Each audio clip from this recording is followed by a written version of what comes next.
Good morning, good afternoon, good evening, good whenever it is you're tuning in. Welcome to Ticket Price, episode 2 of Sara and Sly.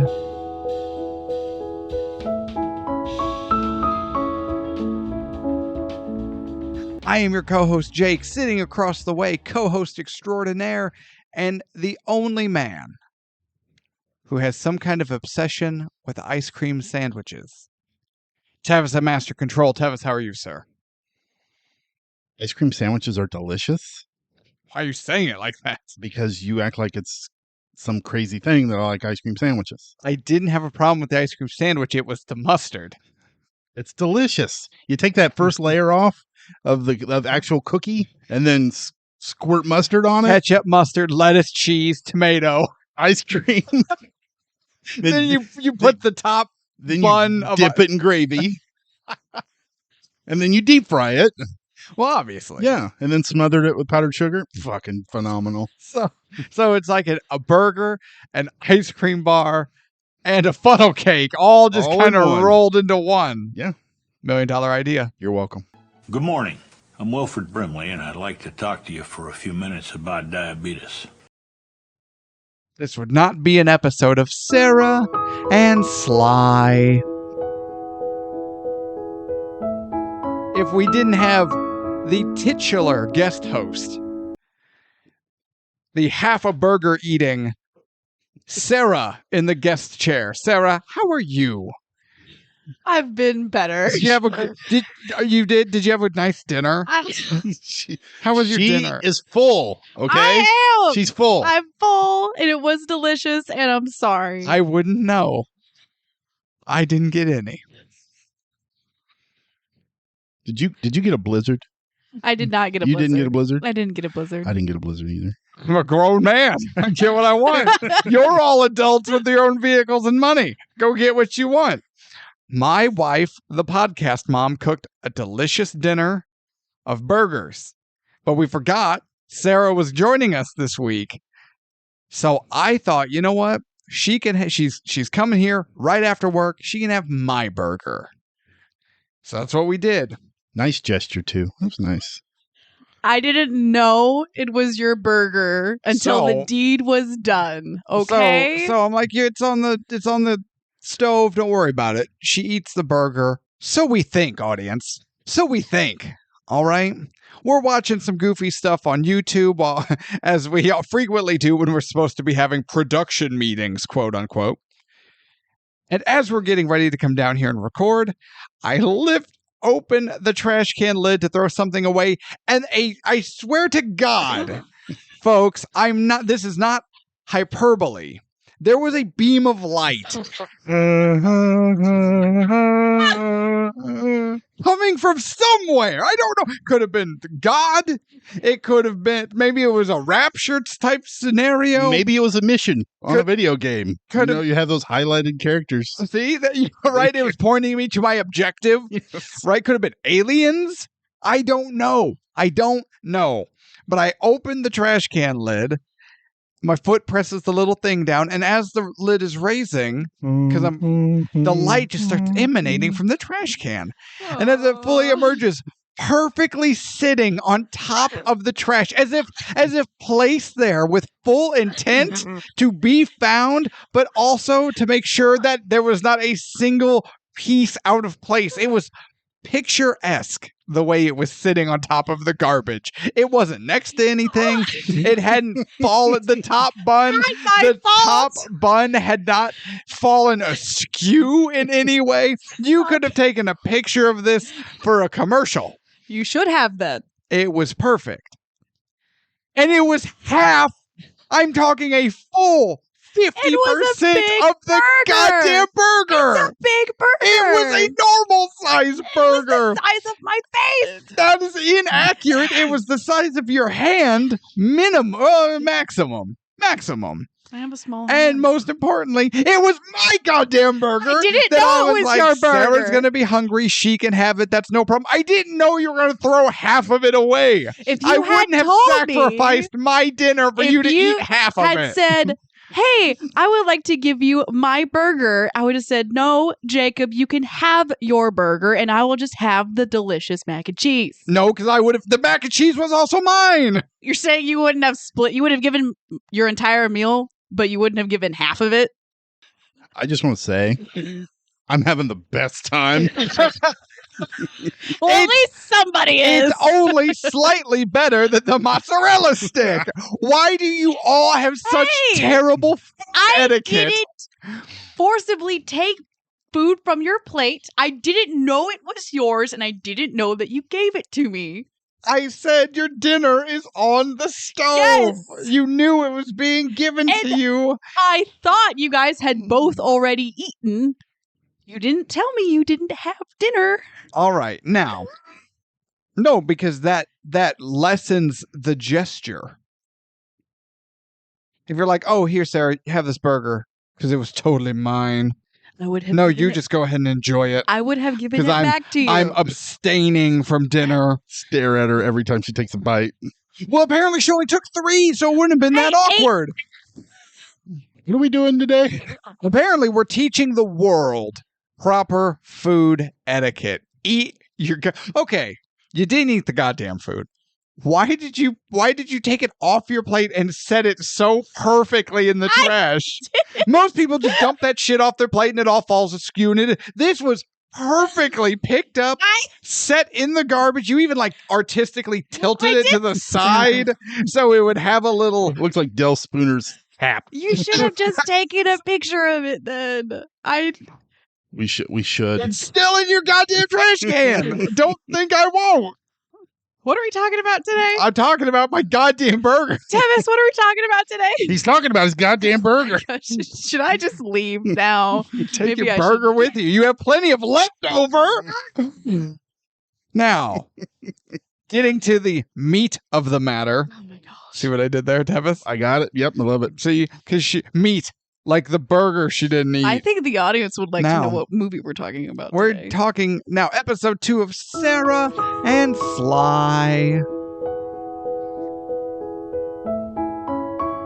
Episode 2. Sara, in her original appearance on the show, told us what we got wrong about the movie Rocky. But she made 4 pivotal mistakes. 1, she agreed to do the show. 2, she said she liked the movie Rocky. 3, she said she thinks Sylvester Stallone is a good actor. And 4, Rocky was the only role she was familiar with from Mr. Stallone's filmography. So Tevis, in some kind of stupor, some kind of brilliance. If that's what we're calling it. Stupor of brilliance. Bing! A light bulb had an idea. A shine of light came down, almost like I was a burger in the trash can. Almost. You didn't shine that bright. Almost. I'm telling you, it's like a professional lighting team had underlit it, but also overhead lit it at the same time. Could have been a Hardee's commercial. Hardee's wishes. And so Tevis said, let's bring Sara back in frequently, and we will all sit down and watch and review Sylvester Stallone's entire filmography to test if Sara really thinks Sylvester Stallone is a good actor or not. She agreed, which was her 5th mistake, although not part of the original 4. This is a new mistake, separate from those 4, but still a mistake. And so, if you didn't catch the first episode of Sara and Sly, we, just dipped our toes in the pool, just taking it slow. We did Rocky 2, which apparently is one you had seen before, and that's fine. We're starting slow. For today's episode, we took a departure from the Sylvester Stallone and possibly love, as we dove into Demolition Man. Hell yeah, we did. Yes, we did. And you know what? And Sarah, feel free to agree or disagree. I feel like this is a sizable departure from Rocky. Oh yeah, this is quite a difference. Yeah, you can understand what he says in Yeah. this movie. Kind of. He still talks like Rocky just because that's how Stallone talks. I don't think so. Tevis is just looking at me, ladies and gentlemen. He's trying to. You have to connect your one brain cell and read his. Whoa. Shots fired. No, like shared. Sorry. Well, I'm sorry, I'm not on point. I'm quite famished. I meant I didn't get- shared I didn't- brain cell. Like I didn't- the memes. Shared brain shell, like she could have shared a burger that she was only going to. You knew damn well you were going to only eat half of it. You didn't even take it for leftovers. You threw it in the trash like an animal. There's Animal. Now, animal. All right, Just like John Sparatan. animal. It takes a madman to catch a madman. Brr. We'll get into that. Demolition Man, made way back in the year 1993. I have some bad news for everyone. Written by Peter M. Linkov, Robert Renault, Sure. and Daniel Waters. Ooh. 3 writers. I think we broke that curse, though. Did we? I think so. Did we break the 3 writers curse? One way to find out. Directed by Marco Brambilla. that's an interesting name. Brambilla? I was going to Bambi? look up and see if there was anything else he had directed that I know of. And did you do that? I'm doing that right now. Okay. Starring Sylvester Stallone and Wesley Snipes. No, you know what? We're just gonna, Sarah, you and I are just gonna riff. We're just gonna rap. We're just gonna Okay. improv it up because I want Tevis's full attention for this next part. What do you think of the 3-writer curse? And not as it pertains to Demolition Man, just in general. You've been on the show a number of times. You've watched a number of movies. You listened to the episodes that you're not on. Movies with 3 writers. Is this curse unfounded, or do you think we're onto something here? I think you might be onto something because I think there was only one movie where you guys like I can't remember which one it was, but where it was good. But then like the other like 3 or 4 movies that have had 3 writers on this show have not been it. It's not been it Not been it. yet. Okay. So, yeah, he has not directed anything of note since. Ever. Since Since the masterpiece that is Demolition Man. The ruling is still out on that one. Now, if you're new to the show and new to the series, this is not a standard episode as far as we review the movie. Will Tevis and I still ultimately give our is this movie worth or not worth the ticket price? Yes, but that's not what this is about. This is about Sarah's opinion of the movie and, more importantly, her ever-growing and evolving opinion of Sylvester Stallone. So, starring Stallone and Snipes. Budget. So, Tevis, I wanted you to be paying attention. Made with an estimated $57 million. $57 million. Maybe a little more, maybe a little less, probably a little more. With a worldwide gross of about $58 million. Oh, yeah, I knew this bombed. I mean, it technically made its money back. It made 1 million back. Exactly. They probably got 57 million Or trust me, it's not exactly. and a nickel and then just rounded it up. And that's it's estimate, you know. Yeah. Still made more money back percentage-wise than Clue. Wait, what was that? We just did another movie that like just barely eked out its money. Oh, True Romance. True Romance. That turd. Did it come in under its budget? Just under its budget? No, I think it was technically, it would have been like a few thousand over what it spent. Like, depending on how estimated their estimation is. Do I have to go back in my notes? God damn it. Here, it's fine. I'm doing it. I'm pretty sure it was True The Romance. things I do for this show and these people. Waterworld gross. Oh, yes. Yes.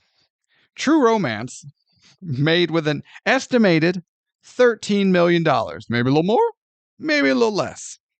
With a worldwide gross of $13,088,850. So if that $13 million estimate is $13,100,000, you're screwed. You lost money. So again, depending on how estimated $57 million is, it can be debated if this movie made its money back or not. This movie, again, being Demolition Man. Awards. It made its money back in rentals. Probably. That's not a thing. It was back then. In 93. Oh, yeah. Well, yeah, I know, but like, Stallone didn't see that money. Oh, I'm sure he had it written in his contract somewhere where he gets all that money, like all kinds of money from That's all that shit. That's probably true. After all the Twitter news, I get to hear about his Twitter feed and the Rocky, his feelings on the ownership of Rocky. He probably has maintained some level of royalties producing ownership. Yeah, it's like George Lucas with just the toy side of Star Wars, because he like maintained the rights of just the toy. Oh, I didn't know toy that. rights of that at the Oh my beginning. Between 1, 2, and 3, or 4, 5, and 6, however you want to look at it. But yeah, so he made a killing for many, many years. Oh yeah, but I he don't know also if he gave that up when he sold it to Disney. I don't know all the he details. also made sure that they had the dumbest action figures available. Oh yeah, a lot of the characters I think were just put in just for toys, like the Ewoks. Or the dude with like the headphone visor that was always standing behind Lando's shoulder. Oh, Lobot. Sure. Yeah. Nerd! I mean, Yeah. all you have to do is look at the wall behind you. No, pops are cool. Oh, I'm talking about Okay. knowing, not even a minor character, because at least a minor character implies relevance of some description. He was relevant. He was Lando's right-hand man. Apparently, he was a robot. Right-hand robot. Right-hand droid. are we talking about Star Wars or Demolition Man? Yes. Try to keep up, Sarah. I'm trying. Maybe if you ate more, you'd be firing on all cylinders. Zing! You don't get a catchphrase. You do not get a catchphrase. I cannot stress this enough.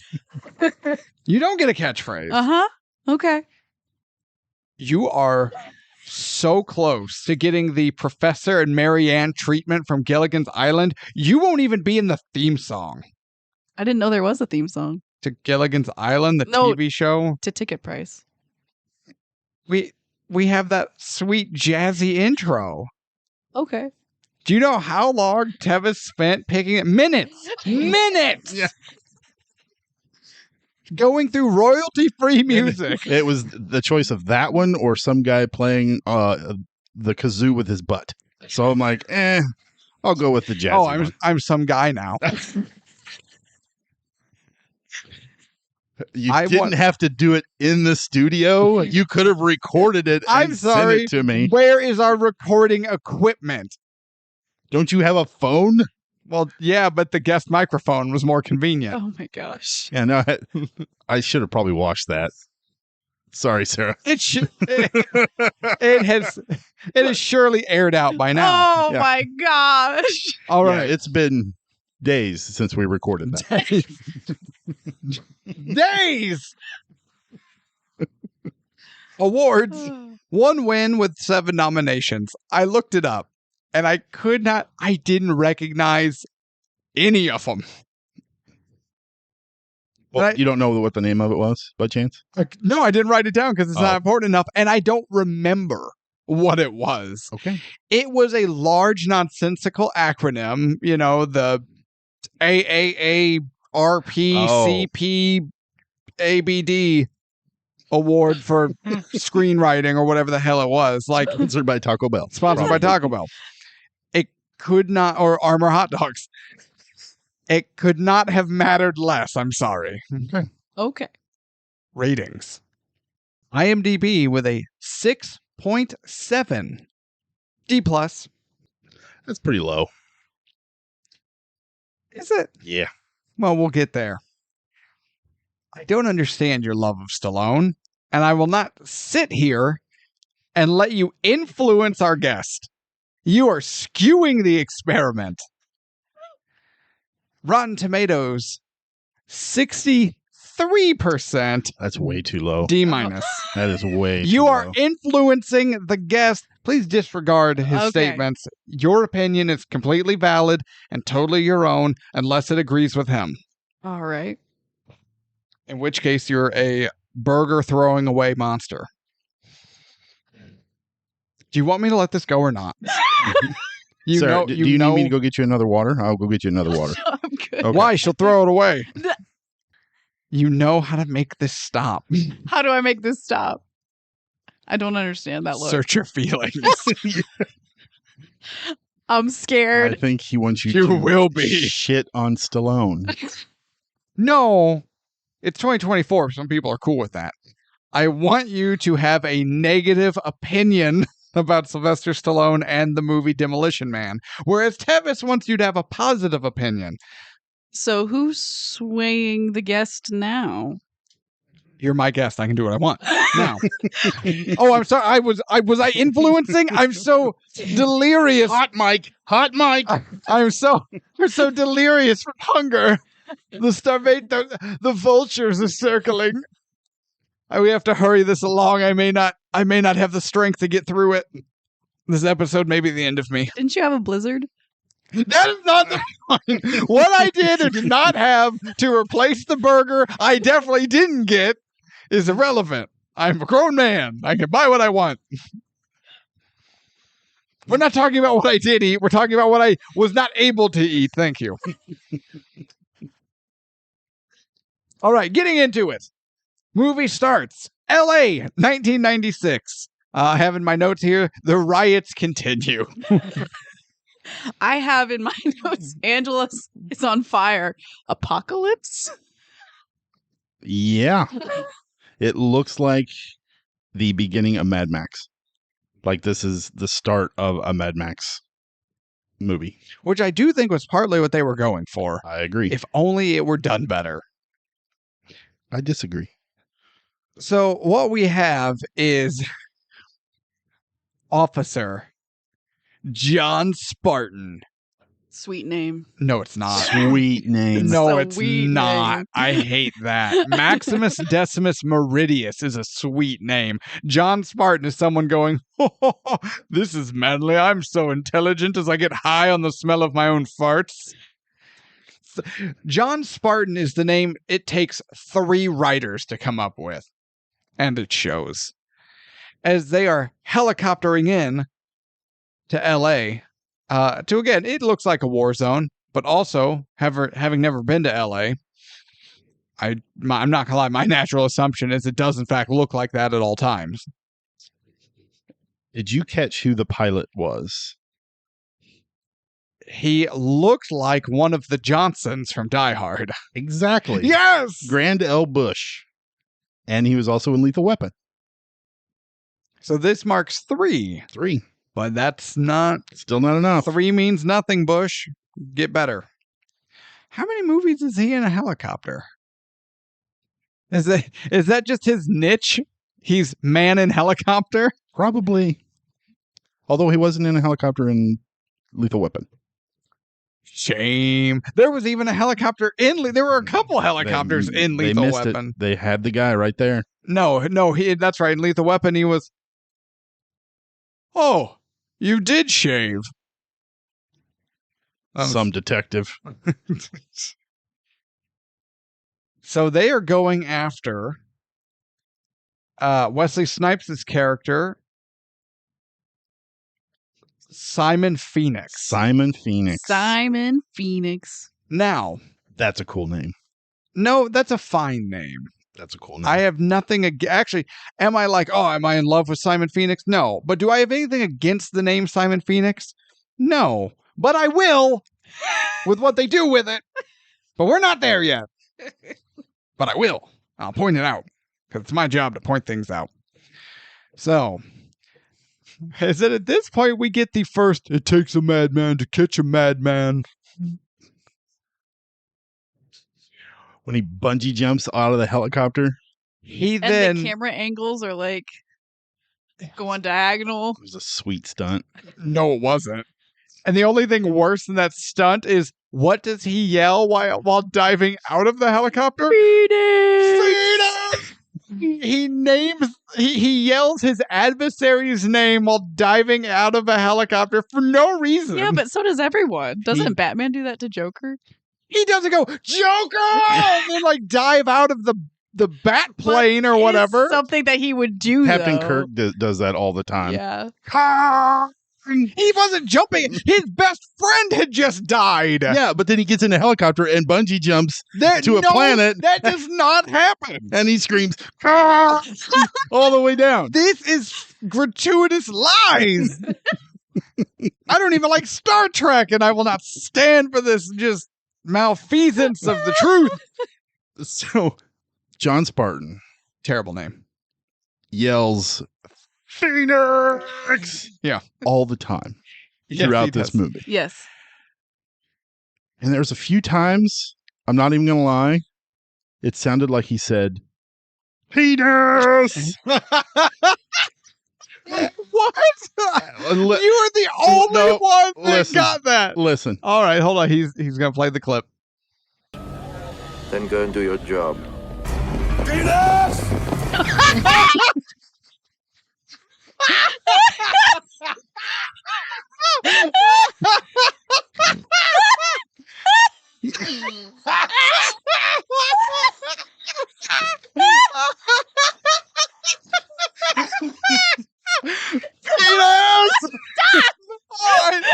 You know what? I concede the field. You have made a valid argument. Then go and do your job. Penis!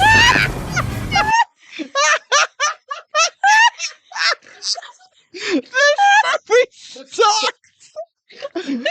It only sounds like that way because Sylvester Stallone is incapable of enunciation. Oh my gosh. I'm crying. Penis! Maybe that's what he was going for. We don't know. Then go and do your job. Stop.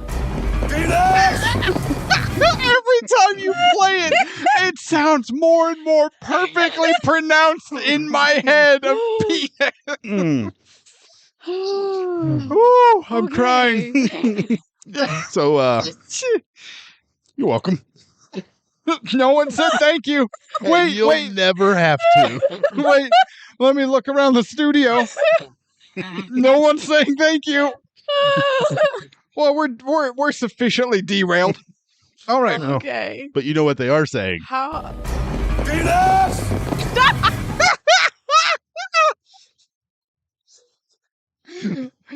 Oh shit! See by the bell. Now, Sarah, just know, as funny as this is, and as much as we're dying, it's even funnier when you know that he now has to edit all of these sound bites in, and he has easily doubled his workload. Was it worth it, Tevis? Oh, it's absolutely worth it. It's Penis! you know what? It's so worth it. Then go and do your job. Welcome to Tinker Price, the dumbest show on the internet, ladies and gentlemen. Thank you all for tuning in. You know, I can't remember what episode it was. There are so many at this point. We are never more than just this close from a wiener or a penis or... All times. Oh, gosh.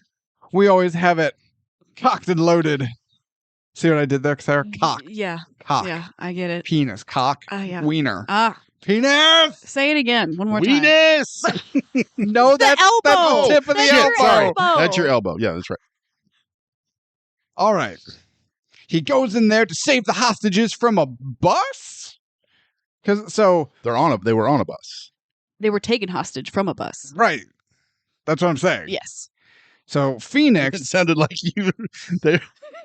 they're being rescued from a hostile bus. No, that was a Keanu Reeves movie. That's true. Also with Sandra Bullock. I wonder if that was Lenina Huxley's sister. Mom. Mom. Mom. I like Mom. that better. Yeah. Maybe grandma. No, mom. So Keanu was her dad. Yes.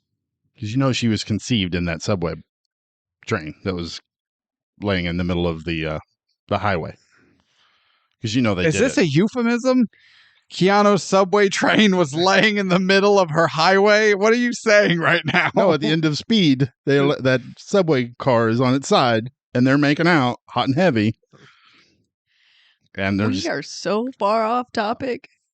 No. It still has Sandra Bullock in it, okay? Jeez. And it's all connected.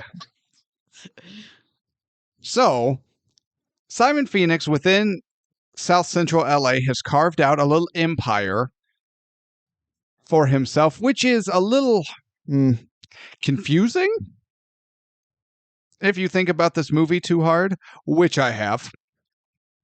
Because Phoenix is built up as almost a Joker-esque madman who just delights in the sadistic violence of sadistic violence. And that's it. Why would he create a criminal empire? Why would he care? How does he understand the infrastructure needed? I had that in my notes, that he is basically a Joker, Beetlejuice. Yeah. The pants really give it away. The pants, exactly. Yeah. That, too. It's like, okay, you got to come up with something a little different here, bud. But again, what is his motivation? If his motivation is to just hurt, because he likes to hurt. Just to wreak havoc. Yeah, but what does that have to do with empire building and management? So you can spread the hurt. So you're saying he spread enough hurt personally that he retired from the game to take on an administrative role. A manager role. Yeah. Manager of Hurt. Yeah. Okay. Hurt Inc. Hurt Inc. Yeah. I think that's a copyright of something. I'm almost positive Hurt Inc. is a thing. I think it is too. But I don't know what. I don't know either. And great. Now Tevis is just dropping hot copyrighted material as he searches that. I'm curious. But our man Spartan goes in with just his handgun, because that's all he ever has is just his handgun. And this is a movie from 93, but it fits all of the 80s Stallone, Schwarzenegger, Van Damme action movie cliches of the only guy in this movie with any actual accuracy with a firearm is the hero. Oh, yeah. That's all movies, really. Yeah. Right. But the thing is, the bad guys not just the 80s. The bad guys are using automatic weapons. They don't need accuracy. That's why automatic exists. So you just spray downfield. You'll hit something. Unless it's an action hero. In which case you just cut a perfect outline of them out, behind whatever they're standing in front of. So he's gunning down the bad guys. As he makes his way into a burnt out, half-ass abandoned complex full of heroin addicts and lowlifes. It's his base. Simon Phoenix's base. Right. I think so. Yeah, we know what that is. Yeah, that's been established. But as we find out, it's just full of heroin addicts and lowlifes. But he's there to save the hostages. From the bus. Yeah. Not from the bus. The bus has a knife. No, not from the bus. So the bus was somehow menacing them, but from the bus as in the hostages came from the bus like a setting, not a character. And now bus feels like it's not a You've real heard word. the trolley. You heard of the trolley conundrum. He was trying to save them from the bus conundrum. Yeah, the magic school bus took too much of the heroin and went on a kidnapping, killing rampage. I'll tell you right now, Miss Frizzle, her chameleon, and the magic school bus with her kiddos would have done a better job at bringing down Simon Phoenix than John Sparatan did. John Spartan got his man. Are you saying Miss Frizzle wouldn't have? No. He'd have been like, Miss Frizzle, and they'd have been like Arnold, and then they would have gone inside Simon Phoenix and then just, went full size. Oh, okay. I can get behind that. Or just went, fucking there he is, and then the magic school bus morphs into the magic school tank. And then they just drive through that shit. That would be Don't underestimate the magic school bus, man. Trip. I think you need some parent approvals. And then Miss Frizzle would be wearing an episode theme appropriate dress. So her dress would just have little bloody knives and open pill bottles on it and shit. Yeah, I don't think you want to follow that teacher. Why? With that shirt? It's theme appropriate. Oh, too much violence. They're going to stop Simon Phoenix. I can't get behind all this violence. And that's why your children are the way they are. I can't. Yes, slasher aficionado Tevis, as he teaches his daughter about horror movies. Horror. He has not introduced her to the horror movies yet. Yeah. No. So Spartan does eventually catch up to Phoenix. Now, I actually, as far as like an interesting, menacing, like I got you trap, Phoenix on his sweet CCTV cameras set up throughout all, his heroin den, sees Spartan coming. Now, because he's the Joker, he just has hundreds of thousands of gallons of gasoline in barrels for reasons. What are those reasons? Mind your business. Now, so he starts puncturing holes in them. So he just kind of half-ass floods his air quote office in gasoline. So when Spartan shows up and has his gun, he's like, I'm on it. He's like, yeah, and I have a blowtorch and a lit cigarette. And we're just swimming in gas. I actually thought that was kind of nifty. Does John Spartan's nose work? Presumably so. It's never been broken. Because he didn't smell the gas. Like, well, to be fair, I imagine the amount of heroin and feces. Probably, yeah. It probably smells like a lot of urine. And isn't the building... That place smells like urine. Like, bad. The places around the building are on fire or something. So it's like you got smoke. You got... That's fair. Heroin. Okay. But if you walked into... Pee. Probably. Don't get the pee. Yeah. If you walked into a room that had enough gas to reach above the soles of your shoes and start like seeping into the canvas portion, I feel like you would smell that. Or at the very least notice the splashing sounds as you step through a goddamn puddle that's at least an inch high. He was focused on getting his man. That's right. Focused. Laser. And then focus. Even the gasoline didn't matter because he throws that cigarette and lights it up anyway. How did neither of them get burned? Shitty writing. Action movie. Okay. Oh, you take his. I see how it is. So, Spartan's there for the hostages. We learn that there are no hostages here. Ha ha ha ha ha ha ha. So then it's on. But Phoenix blows up the building. They both escape through means. They should definitely have died. Didn't John Spartan carry Simon Phoenix out? Yes. Oh, that's right. Yeah. He subdues him. And then with Phoenix, with Wesley Snipes' full-ass body, fireman carried up on his shoulders, Stallone runs out of the building. Even the way it's cut, the movie is edited in such a way that it's clear the exploding fireball definitely engulfs them and they don't make it. Yeah, but as he's carrying them, it looks really cool, that big fireball in the back. And when he's running, he's yelling.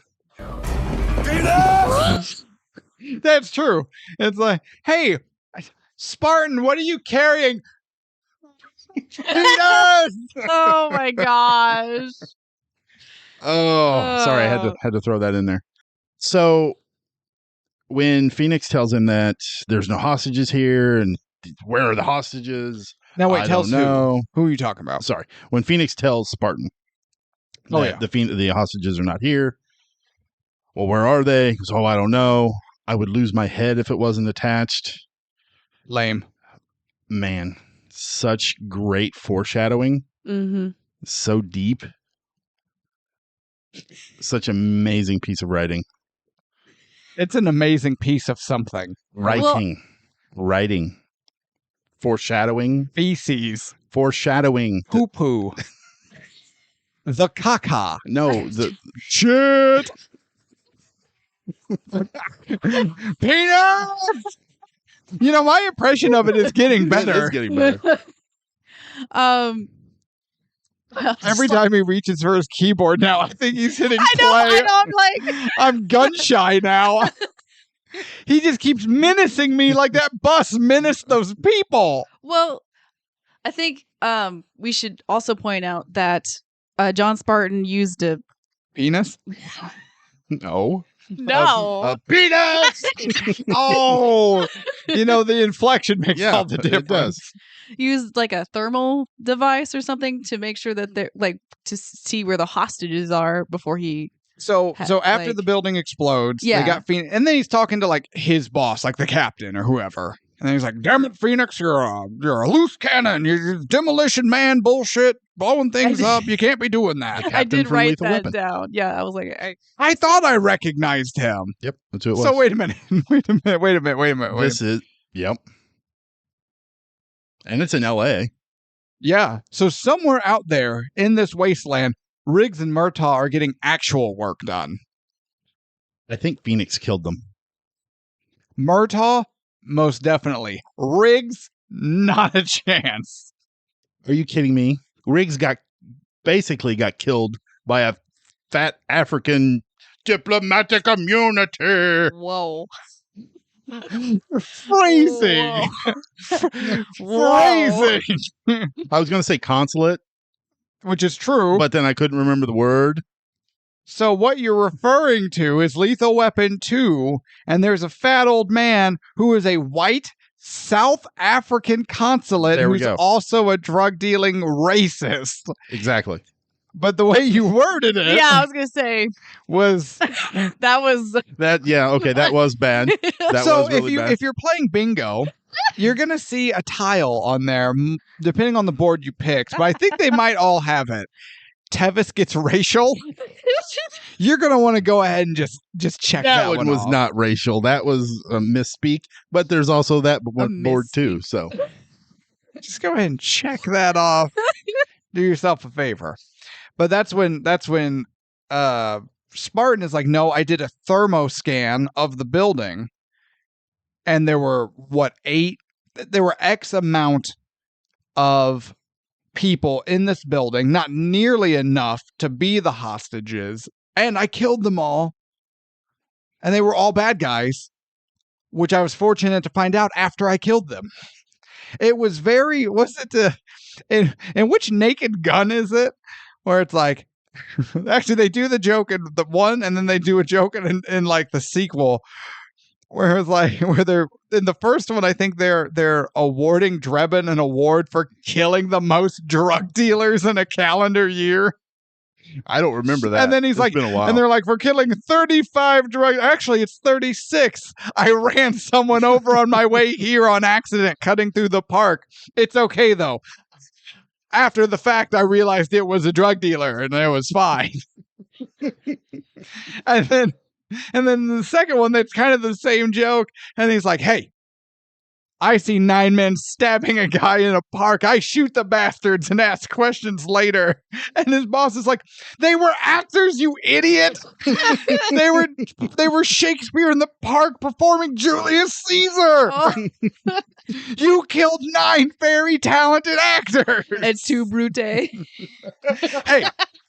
I see 9 men stabbing a guy in the park. I shoot the bastards. That's Spartan's mentality, but it's not played for satire. It's supposed to be taken as legitimate. Is it not played for satire? Not enough. I think not there's like a little bit of satire not here. a little bit, but not Naked Gun levels of satire. I mean, you can also assume at this point that he and Simon Phoenix have known each other a while, so he knows all of his. 2 years. Yeah, so he knows all of his buddies. No. No. That's no. No. No. Because these weren't Phoenix's. These weren't penises. I said Phoenix. I said Phoenix, and then in my mind I went, no, Stallone is Phoenix. And I was like, no, Wesley Snipes is Phoenix. There are too many people with bad names. So Penis runs an empire. You might say he has a large, girthy empire. The people in this building are not his friends. They're just henchmen. Yeah, He's that's not what I meant. Gru from Despicable Me who knows all of the minions by first name. No, but I think what she means is Spartan knows anybody in that building associated with Phoenix is a bad. Yeah, Yeah. obviously. Yeah. So just take him out. Shoot the bastards. I ask questions care. later. That's when they're like, Jesus, we found, there's just dozens of bodies everywhere. And that's when we learn, Penis had said he moved the hostages. Come to find out he had just hidden them. And when he and Spartan blew the building up, all the hostages died. Uh-oh, SpaghettiOs.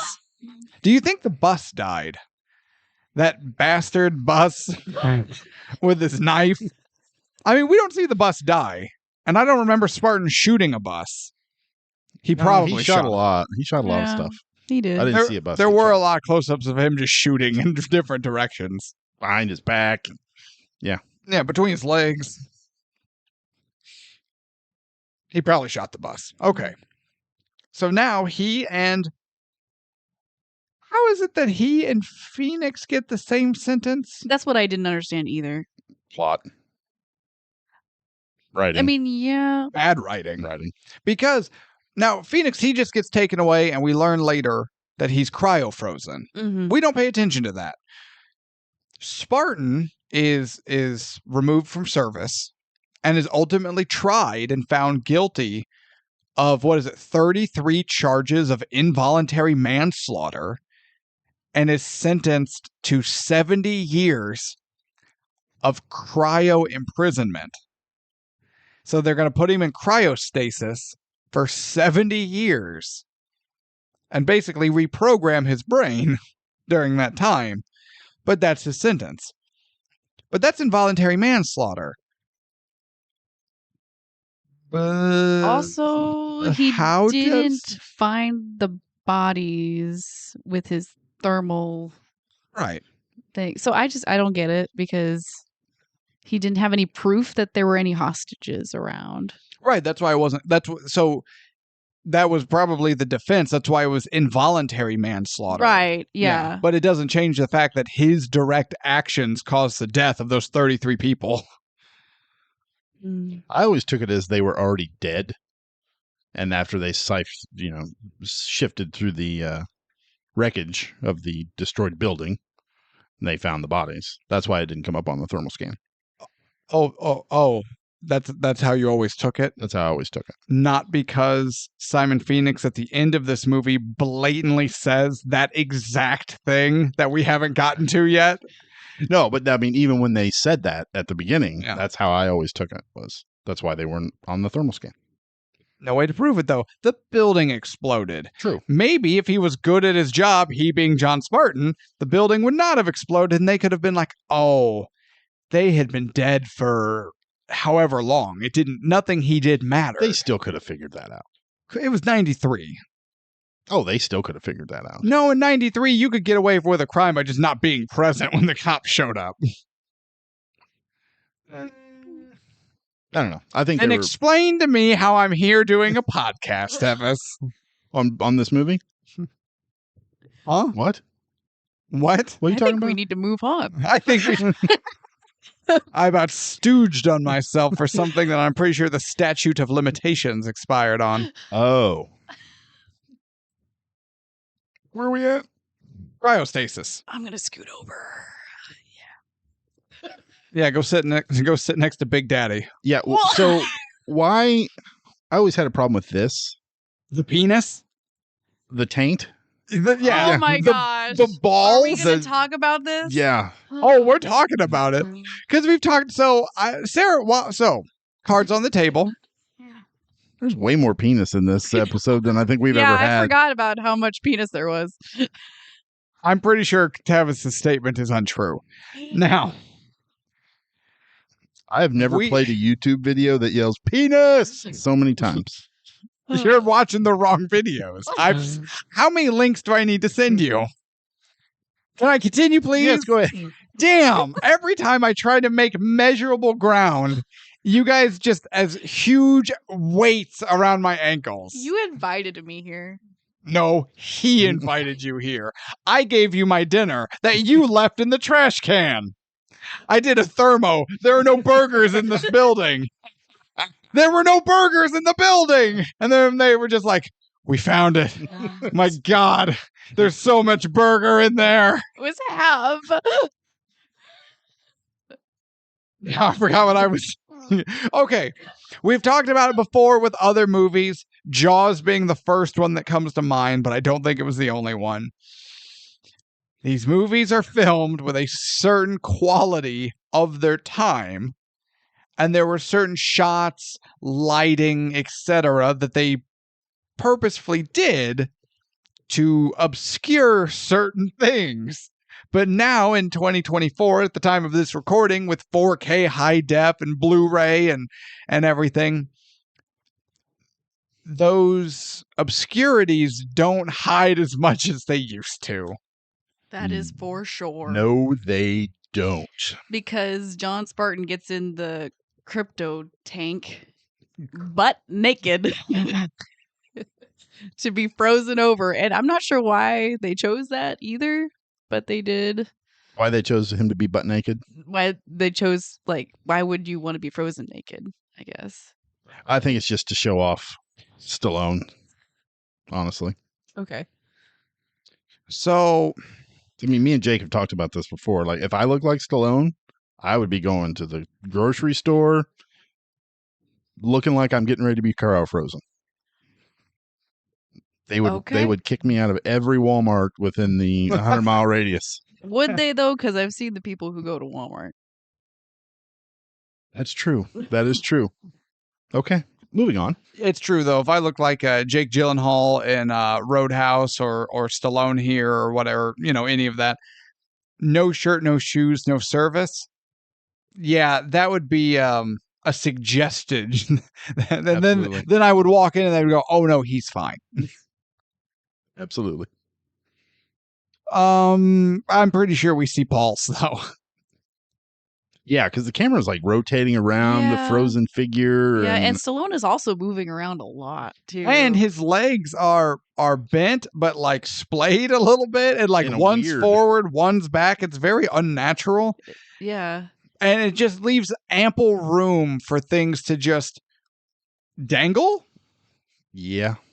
Yeah. And I'm like, oh, there's his balls. Yeah. So when I first bought the original Terminator movie, sure, on Blu-ray, there's a scene after the Terminator shows up where those three punks are in the bus stop, whatever, causing havoc, and then causing havoc. They were just sitting there smoking or something. No, they were like breaking bottles and having a whole good time. They were being a nuisance. Yeah. They weren't causing havoc, but they weren't shooting people. Not yet. Or they were going to, damn it. Farting into people's gas tanks or whatever you do. Like they're. I'm sure one of them threw a half-eaten sandwich in the trash. Oh, but, menace. But then the T-800 is walking. You have the light from the back, and he's dark in the front. Man, high definition. It swings. It swings. I was like, holy shit. I just seen a lot of Schwarzenegger. Are you saying Mr. Universe indeed? Indeed. Like a helicopter blade down there. Yeah, Grandel Bush was piloting that son of a bitch. Oh. Wait. Wow, Grandel Bush. Never mind. Is having sex. Wait.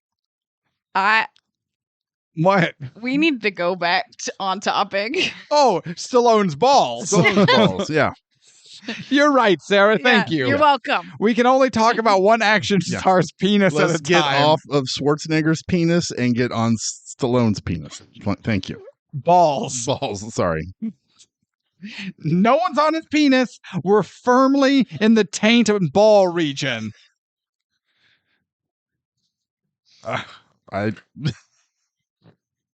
Sarah, you doing okay?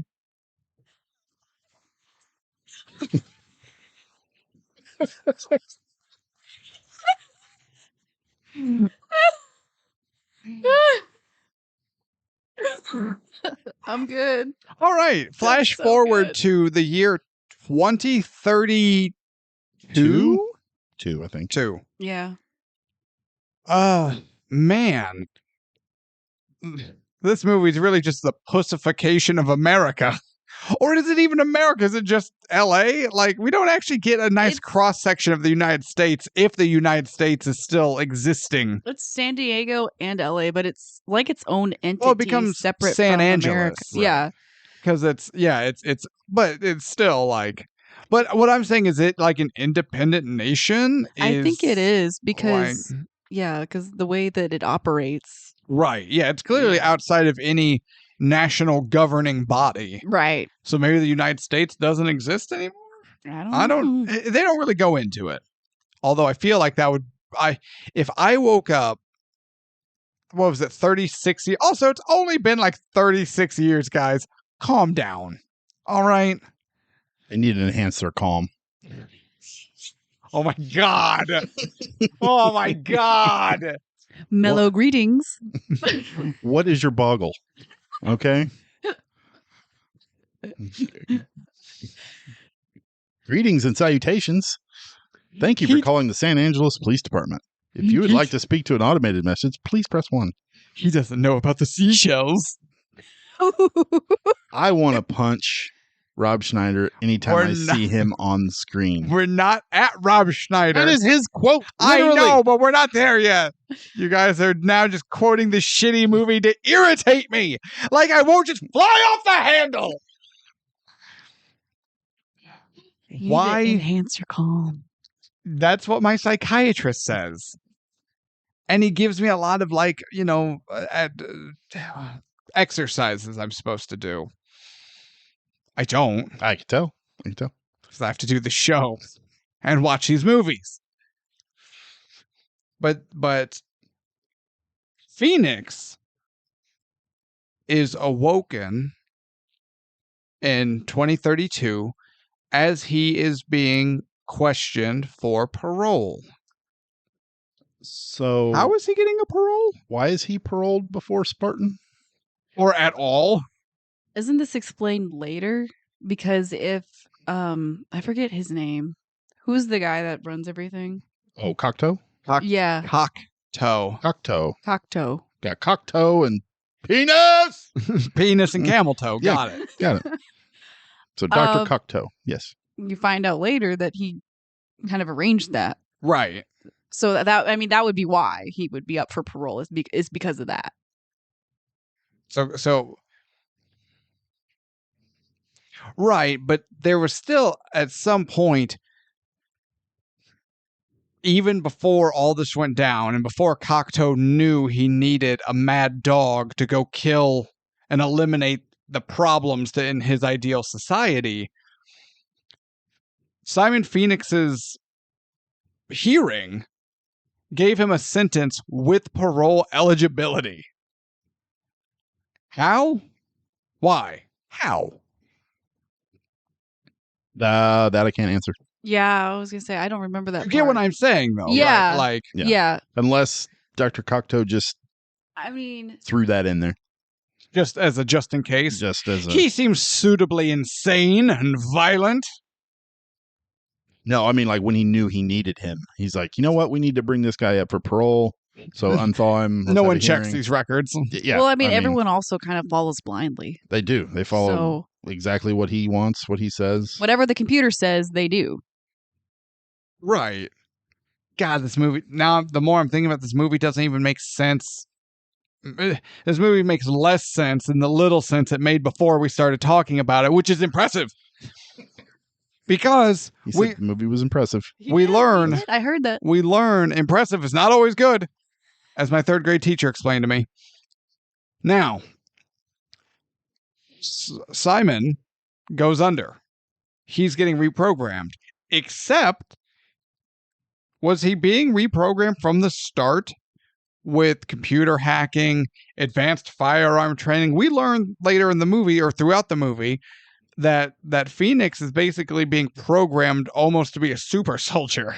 Right. Right. Yeah. So did Cocteau just know, like, shit's probably going to go awry. I should have an ace in the hole in the form of a madman that I give superhuman knowledge to? I think when the revolutionary people started wreaking havoc on his quote unquote perfect land, he wanted to have a plan.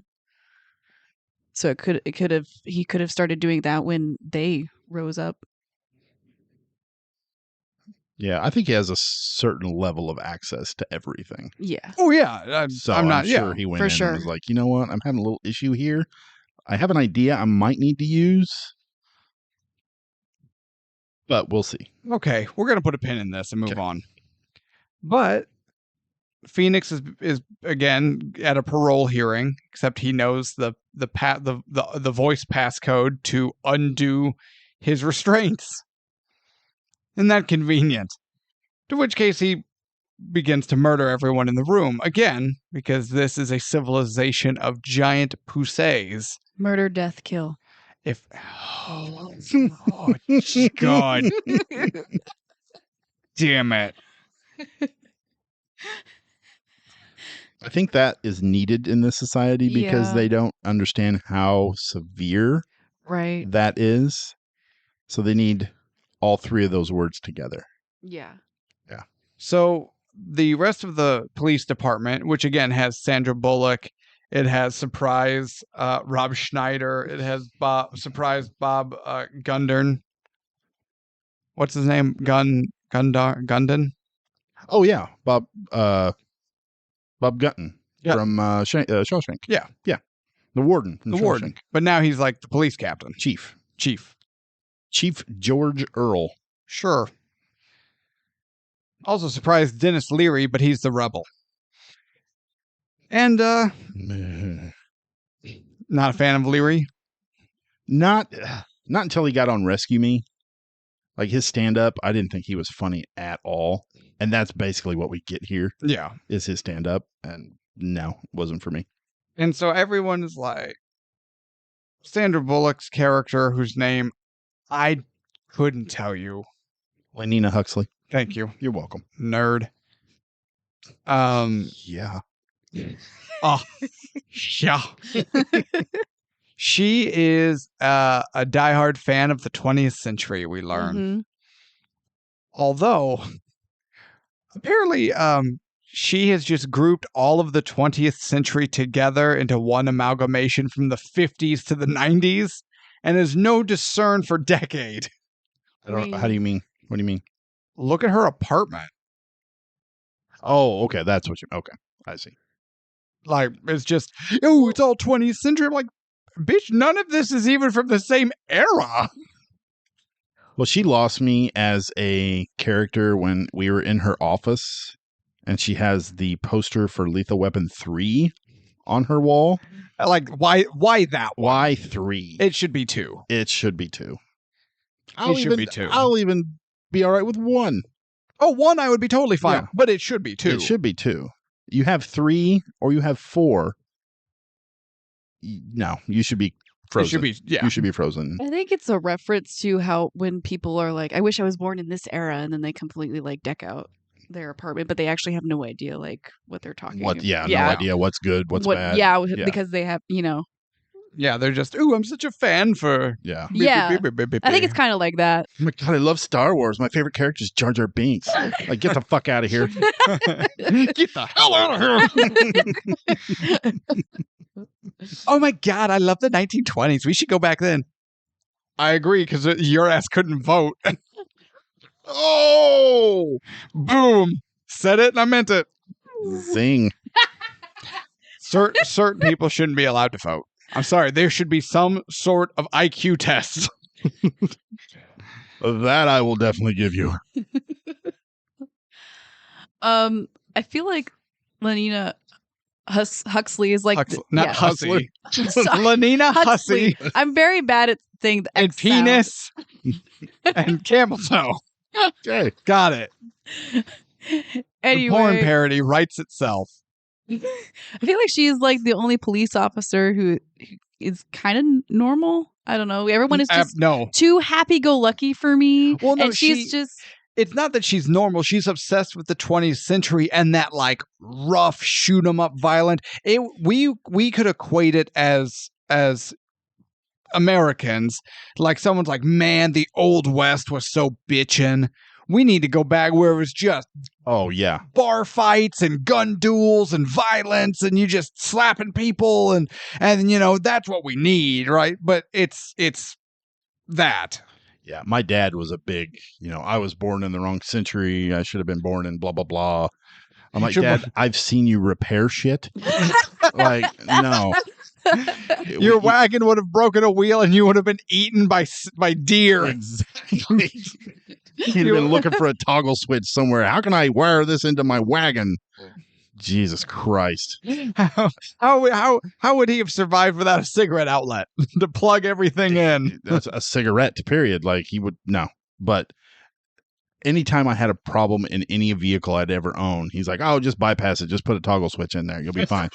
Man, My this mother- check engine light won't turn off. Oh, we just put a toggle switch, turn that shit off manually. My mother would tell me this story about whenever their first car that they had, anytime anything would go wrong with, he would bypass and put a toggle switch in. She's like, I felt like I was a pilot.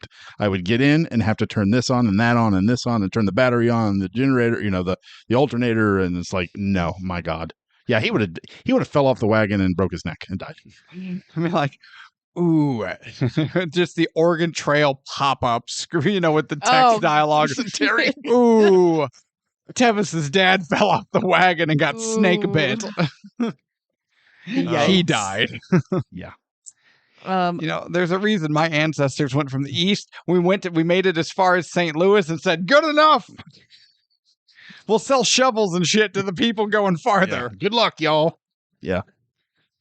So yeah, I understand that whole idea that she has. She thinks it was a better time. yeah. She thinks she could have survived. And she was kind of a badass. Well, she studied Jackie Chan movies. That is true. Right. Yeah. How do I put this? I have watched a great number of Jackie Chan movies because they're fantastic. I cannot do Jackie Chan's moves. Do you think she was just sitting on the couch watching them? No. No, she was clearly diddling herself with seashells or whatever it is they do in this society. I bet she was putting on the sex hat. No, you have to have a partner to wear player 2's controller. I bet she tried to put it on the TV with Jackie Chan. Beep. Oh, we'll get there. Ugh. Would you like to have intercourse? No. Now, you mentioned that Huxley lost you at whatever. Huxley lost me as a character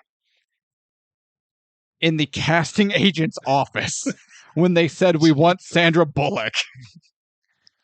Sandra Bullock is an American treasure. No, she's And not. she is great in almost every movie I've ever seen her in. No. I'll agree except with that. While you were sleeping. And Demolition Man. Oh no, she was fantastic. And in this. Speed. And she's fantastic And in Miss that. Congeniality. And Oh, I she's love Miss fantastic in And that. Bird Box. Congeniality. And she's fantastic in that. And She's whatever really- else she she's was a in. really she's good fantastic in all actress. that. No, she isn't. She's not a good actress, guys. Hater. He's a hater. He is. That's true. But that doesn't change the fact she's not a good actress. I talk about good actors and actresses all the time. Why am I a hate? No one ever talks about all the praise I give. Then everyone's like, he's a hater. He's a hater. He's a hater. He's spewing hate and nonsense. Enhance your calm. And let's move on. a couple of things that I want to point My out. calm is enhancing. Hold on. Can I get back to the movie? No, Sarah, go ahead and make your comment. Okay. It better not harsh my mellow. Oh gosh. I just want to point out a couple of things about the society. My So that mellow is we harshing. have learned so far is that you can't cuss, or else you get like a ticket, fine. a fine. Yeah. And everyone says the full name of everybody. Yes. What was the other things that were outlawed? Like uneducating toys. Anything bad for you, salt, meat, cigarettes, alcohol, spicy sex. food. You have to Spicy get a food. permit to get pregnant. Yes. But even that, it's all done through like a fertility clinic where it's all done, but no, just like sex is outlawed. That's no bueno. Right. Pretty much anything Cocteau has deemed bad for you. And Cocteau is a weeb. He's a weeby old man obsessed with the most hardcore vegan of lifestyles and kimonos. Yeah. Yeah, what's up with all the kimonos? Yeah, the fashion here is like a mix of like kimono and like Star Wars-esque fashion. It's futuristic. It's a futuristic American take on classic Japanese. I bet it's comfortable though. It does look No, it doesn't look comfortable at all. I think it looks a comfortable. lot of sharp points. There's a lot of layers. Yeah, but it's like a blanket, like you're wearing a blanket. Yeah, but what about all the shit underneath? I didn't see any shit underneath. Oh, remember because Stallone starts taking off layer after layer after layer? We're not there. So, where were we? All the way back when we were actually talking about this goddamn movie, Phoenix kills 3 people, including removing the eyeball of the parole officer with a fountain pen. I don't remember where he got the fountain pen. I think it was the parole officer. Why does he still use a fountain pen in this society? Shitty plot reasons. Now, they're like, code 185, and everyone's going, 185? We don't even know what that means. So they look it up, and it's like, 185, murder, death, kill. And if my eyes rolled any harder, I would have lost consciousness. I cannot explain to anyone how much I despise their use of the phrase murder, death, kill like this. Or ever. Actually, period. Murder, death, kill is a stupid, absolute garbage just description of anything. And then they see the bodies. People are throwing up. I think it was fucking Rob Schneider. And everyone's like, oh my God, he committed a murder, death, kill. I will commit a 185 if you don't shut the fuck up. I mean, they have never seen anyone do that before, to be fair. That has nothing to do with its stupid name. It has everything to do with these 3 illiterates and their terrible writing. Okay, I'll agree with that. Murder, death, kill was that. And was they bad. say it all the time. It is a constant thing of, we need someone to commit murder, death, kills to stop the man committing murder, death, kills. Did you see the murder, death, kills today? Why don't we go down there and commit some murder, death, kills? Oh my God, John Cocteau, or whatever his fucking name is, was murder, death, killed. Like it's a verb now. Why? My calm is gone. I have no calm. I would not survive in this society. I would be Dennis Leary if Dennis Leary's character had nuts. I would also like to point out. I'd be doing a lot. Here's the thing. Okay. No one cares. No one cares. Dennis Leary's character's whole thing, whatever his name is, I don't remember. No one cares. Edgar Friendly. Edgar Friendly. Oh, get it? He's friendly. We think he's the bad guy, but he's friendly. He's secretly friendly because he's pulling a Robin Hood act, stealing from the king and giving to the poor, but he's not stealing money, he's stealing food. Get it? He's friendly. He's friendly. This is a character name. It's Edgar. Edgar Friendly. I don't care if it's Edgar Winter Group. Now, there's a hot reference that all the old men are just chortling at. Also, I'm going to use the word chortle because that's a word a writer would use because we have a decent vocabulary. Now I can't remember what I was ranting about. Murder, death, kill. Oh, if I was friendly, here's the thing. You know how friendly should have gone? If you were like, okay, hang on. If you were the character friendly, or if your personality was friendly. Either. Okay. Really is irrelevant because I'm Okay. neither. Okay. Don't come up to me on the street. Don't meet your heroes, folks. Don't have me as a hero, folks. I am not the one you want to aspire to be, meet, share air with. Yes, Tevis. Say it. If you would like to book us at your birthday parties, Bar bar mitzvahs, Yeah. a bris. So Friendly is not a man afraid to commit acts of violence against a fascist oppressive regime and to steal food and supplies needed to feed like the less fortunate, right? Does he not know how absolutely and utterly pathetic everyone topside is because they live in the literal sewers?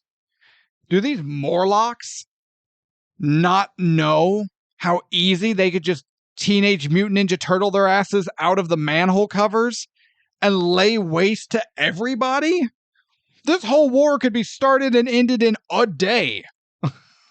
Even in the movie, though, he said he's not really a leader. He just did his own thing, then people started to follow him. Yeah, I got an idea. Do your own thing better. You don't have to Maybe raid. we're in the middle of him doing that. He's slowly, doing his own thing. People started following him, but he doesn't have enough people to follow him to start a revolution. No, he has a gun. It was a flare gun, wasn't it? Possibly. It was double-barreled. Double-barreled flare gun. What more do you need? You could walk up there and be like, hey, cops, bam, shoot one of them. The others will flee in terror. And then you just go rob the Taco Bell. Yeah, but to pull out that little Palm Pilot and it'll show, okay, what am I supposed to do? Tell assailant or tell madman to lay on the ground, hands behind his back. And then you know what you do? Bam! But then the other guy with the Palm Pilot's like, oh, shit. Lay on the ground, madman. Face down. While he's computer, what do I do? This madman has just shot and killed a colleague. Well, what you want to do is use an even more assertive tone and tell him to get on the ground. And while this is going, he's just reloading. An add or else. An add or else. God, this movie fucking sucks. So now they're like, okay, we need an answer to Phoenix's murder, death, kills. So they wake up John Sparatan. They need a cop from that era to get a psychopath from that era. And we get more of Stallone's testicles. I mean, what more do you want in a movie? I mean, if you're into balls. I'm sorry, what was the timestamp of Lethal Weapon? 6 minutes, 33 seconds of the director's cut. Yeah. And that was just ass. And what about Braveheart? I'd have to look those up. They're in my notes. There's a whole, I'm sure there's cock and balls. If you scan the crowd, I'm sure we'll see some Mel Gibson cock and balls. Oh, specifically Mel. Yeah. No. He's not in the crowd shot. Oh, you've looked. I'm telling you, he's not in the crowd shot. I've zoomed in. Listen to the words I'm saying to you. In Braveheart, when the Scottish Army raised their kilts and waved their genitals in the general direction of the English Army, Mel Gibson is not in the crowd shot. So there was no Mel penis. Okay. So there's no Mel. He's not in the crowd shot. I'm very passionate about this subject. Mel or penis? Or Mel's penis? All would be correct. I have few hobbies. But the ones I do have all involve the words Mel, penis, or Mel's penis.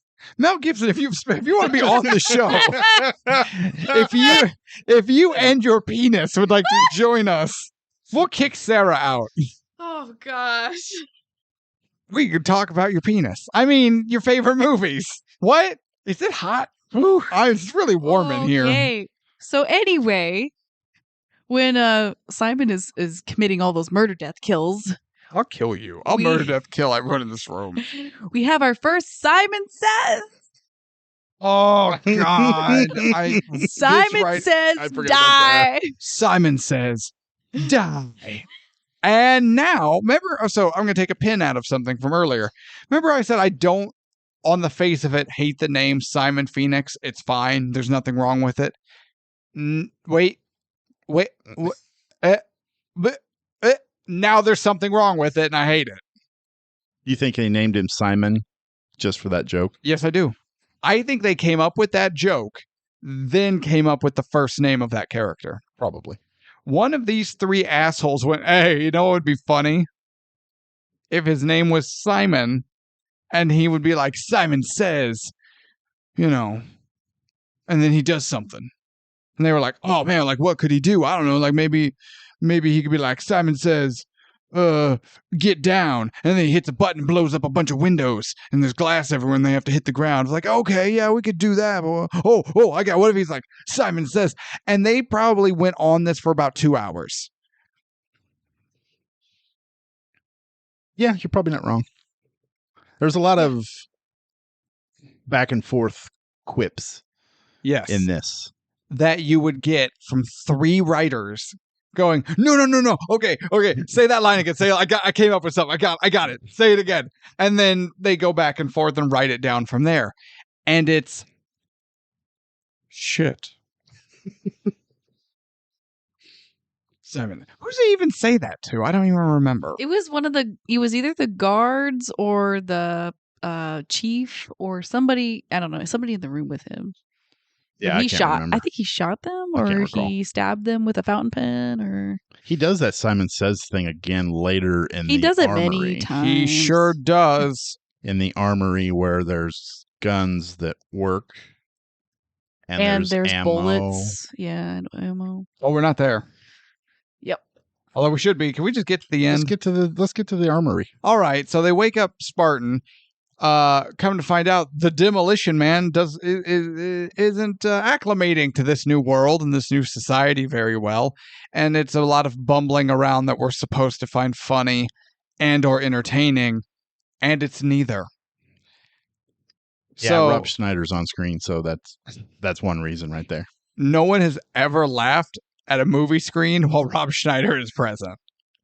Yeah, I never even liked Rob Schneider when he was in his quote heyday. The animal? The animal, the hot girl. What? Yeah, he was in.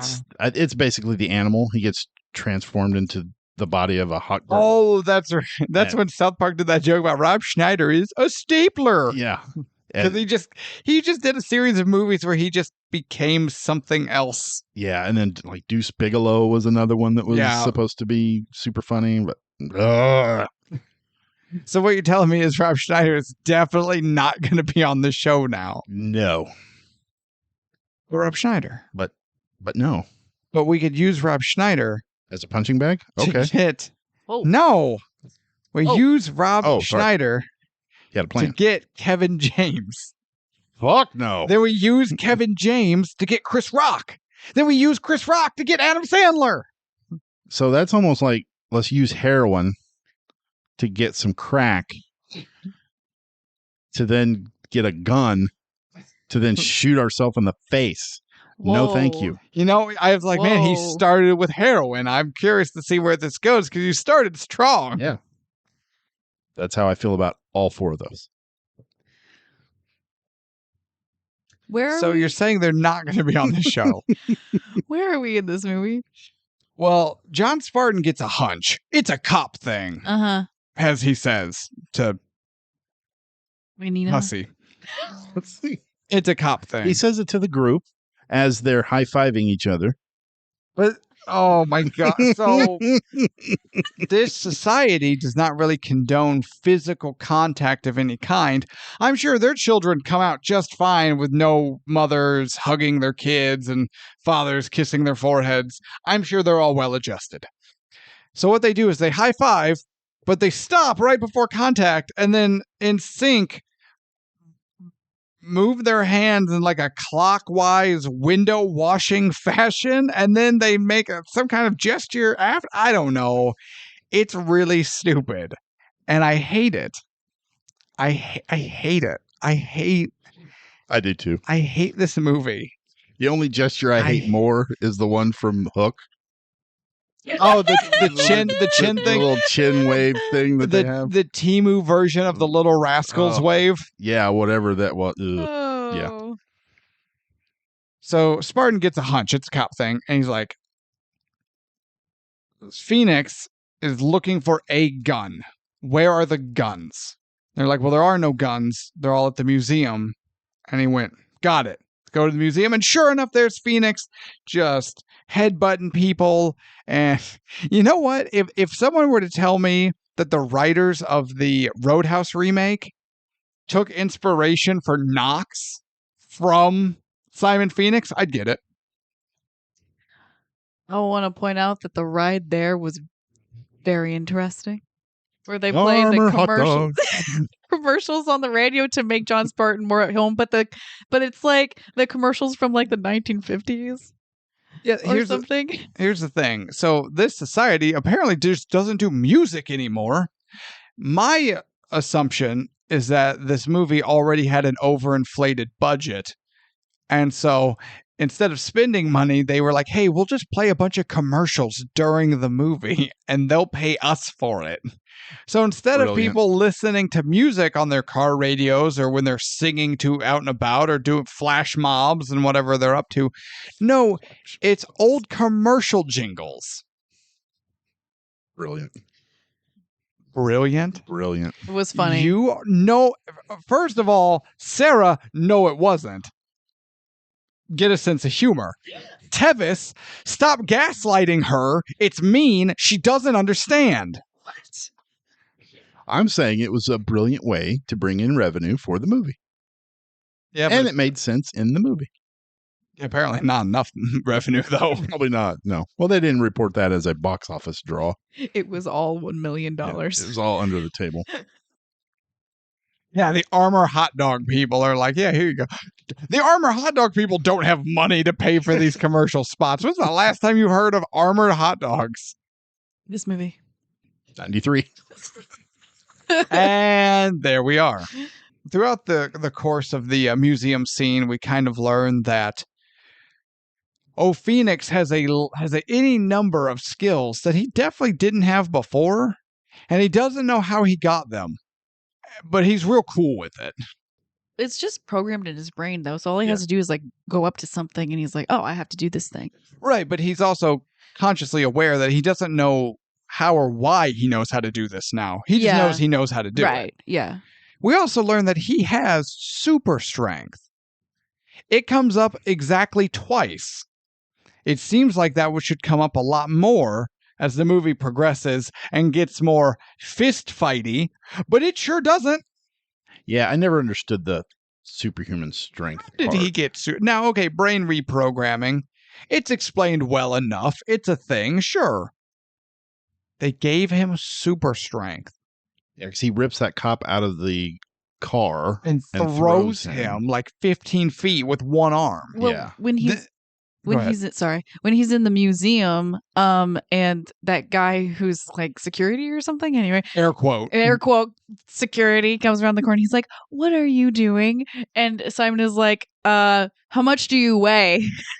And then just tosses him into the glass. That one wasn't nearly as bad as the cop in the car, though, because he like one hands that dude. Yeah, that's true. This guy, he just kind of judo flips into the glass. The guard in the museum, what's your boggle guy? Yeah, would still be kind of like cringe eye rolly, but it's firmly within the realm of action movie. The cop getting thrown out of the car is something the goddamn Winter Soldier did. That's what I was going to say. Captain America rolled up his Winter Soldiers, ripping some asshole out of a car and throws him. Yeah, one-handed. Yeah. Now, one would assume, again, that super strength would come up particularly while he's fist fighting John Spartan. But it doesn't. Nope. Sure doesn't. Nope. Nope. Poor writing. Yes. But they get guns. Lots and lots of guns with lots and lots of ammunition. Yeah, and why does everything have ammo? Like one of the fucking cannons is loaded and ready to go. Right? Yeah. Well, to be fair, it wasn't loaded, but in the display case next to it was everything you needed to put the powder in, put the cannonball in, tamp it down, configure a fuse, light the fuse. It was all just conveniently next door. By next door, I mean 3 feet away in a different display case. Yeah, that never made much sense to me. Either. Or the double barrel shotgun that had the bandolier of shells, or the handguns, or the fusion rifle. Granted, you could only shoot once every like 2.5 minutes, but those shots explode apparently. Yeah, not quite sure why that was a thing, Also, but it makes for some cool action. and he's like, "God damn, I love this gun." He gets real Chris Rock? no, the other one. Oh, Chris Tucker. He gets real Chris Tucker. Wesley Snipes does at certain points. But he's like, "I like this gun." I'm like, "Motherfucker, you're just holding a more expensive musket. I don't care what the gun does. If you fire once every 2.5 minutes, you have a musket." Yeah, I feel like Wesley Snipes is having a blast playing this character. He's having a great time. And the director's like, just let him do his thing. I don't care what direction he takes it. Just let him do it. Just get it on screen. Yeah. Just let him cook. But yeah, he's having a blast. You can tell he's having a good Yeah. time. Shootout, big, obnoxious shootout. Amazing. Yeah, if you like close-ups of exploding glass. Who doesn't like close-ups of exploding glass? I was going to say, this is an action movie. There's going to be exploding glass. You know what's also cool? Coherent filmed combat. I like when they go into the underground area that had the glass top and Phoenix shoots the glass and Spartan falls through. That was All kinds of broken glass then. That was so cool. Yeah. I like that they have like a glass top for like to see what a street would look like in Los Angeles. Yeah, what was it? The earthquake? The big one. The big one of 2010. Yeah. Yeah. Yeah, so in this universe, in 2010, there was an earthquake that was affectionately dubbed the Big One, which I think was the same earthquake from that shitty rock movie, San Andreas. Oh, okay. But that was in 2012. Wait, I don't know what I'm more annoyed by. The fact that you're trying to undercut me, or the fact that you knew that so quickly off the top of your head. Isn't it the name of the movie? No, the name of the movie I thought was San Andreas. Yeah, the rock movie is San Andreas. 2012 is what you're talking about with John Cusack. Oh, God, yeah, John Cusack. Yeah, no, your earthquake movies. Fucking Roland Emmerich, piece of shit. Man, Roland Emmerich makes bad movies. I just, no, this movie, okay, certain movies from this time period have cool combat, even if they're sometimes shot like garbage. But like the gunplay and the fights are cool. And then some are like this, where I'm like, this is just a more expensive episode of the A-Team, where there's nothing going on. It's just loud noises and confetti. What more do you need in an action movie? I was going to say, do you not like the A-Team? No, I love the A-Team, Okay, but the so- A-Team is what it is. And the A-Team isn't a $57 million film, although it should be. Although the A-Team movie with Bradley Cooper and Liam Neeson, I did like. It's objectively a bad movie, It is but a bad movie. It's a bad movie, but it's one of those. It's a bad movie. It's a guilty pleasure movie, but I can admit it's bad. Yeah, I like it too. And yes, it's bad. Are they trying to shoot down that drone? No. They're trying to fly that tank. And I went, ba-da-da-da, da-da-da. Hell yes. We need an A-Team too. Hell yeah. What are we talking about? The museum scene where they went under. Some more bullshit happens. Phoenix escapes and encounters Cocteau and tries to kill him, but he can't because he just loves him too much. Like Keanu, in Point Break. He's just trying to pull that trigger, but he can't because he just loves him too much. He's like, damn it, Swayze. And that's when we learned Cocteau is the one who got Phoenix out, is the one that programmed him, blah, blah, blah. Then John Sparatan shows up and more meaningless gunfire ensues because no one can shoot anybody. And they run off. And Cocteau's like, oh, you saved my life. I will take you out to dinner, which is like the highest honor that can be bestowed. And we will go to the finest of restaurants, the Taco Bell. How much money do you think Taco Bell paid to be in this movie? Well, considering it is the only restaurant in this movie. No, it's the only restaurant in this movie's universe. Yeah, there was also Pizza Hut was in some of the other releases, like I think in Europe. Really? Yeah. So there's some DVD copies that you can get, or Blu-ray copies or whatever, that instead of Taco Bell, it's Pizza Hut had won. So did they just? So is it just like, well, please let's go to the, and then like he says like his mouth is saying Taco Bell, but it's like let's go to the Pizza Hut. I don't know if it's or that, did they just refilm it? Like, or if they cut just right before he says it and cut to Stallone's face and he says Pizza Hut. I don't know. I don't know how they do it, but they did some of the artwork, like on the door of the van, that said Taco Bell when the underling people are rating it. Instead of Taco Bell, it's been digitally replaced with Pizza Hut. Okay. So yeah, they were clearly getting paid by sponsors to be the winner, the emerge victorious in the air quote franchise wars. I wanted to learn more about that. That probably would have been a more interesting movie than whatever this was. It would have been a great pairing, great double feature. Yeah. Demolition Man and the franchise wars. Yep. And the big one. Yeah. Triple feature. Hell yeah, let's do it. Oh, I'm not doing it. Absolutely. I'm not making them or watching them. Absolutely not. So I understand now why this movie sucks. You can use the 3 seashells to clean your ass, because nobody eats anything but Taco Bell, so it's probably all just water.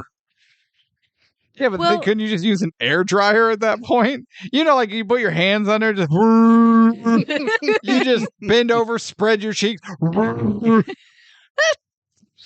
Gosh.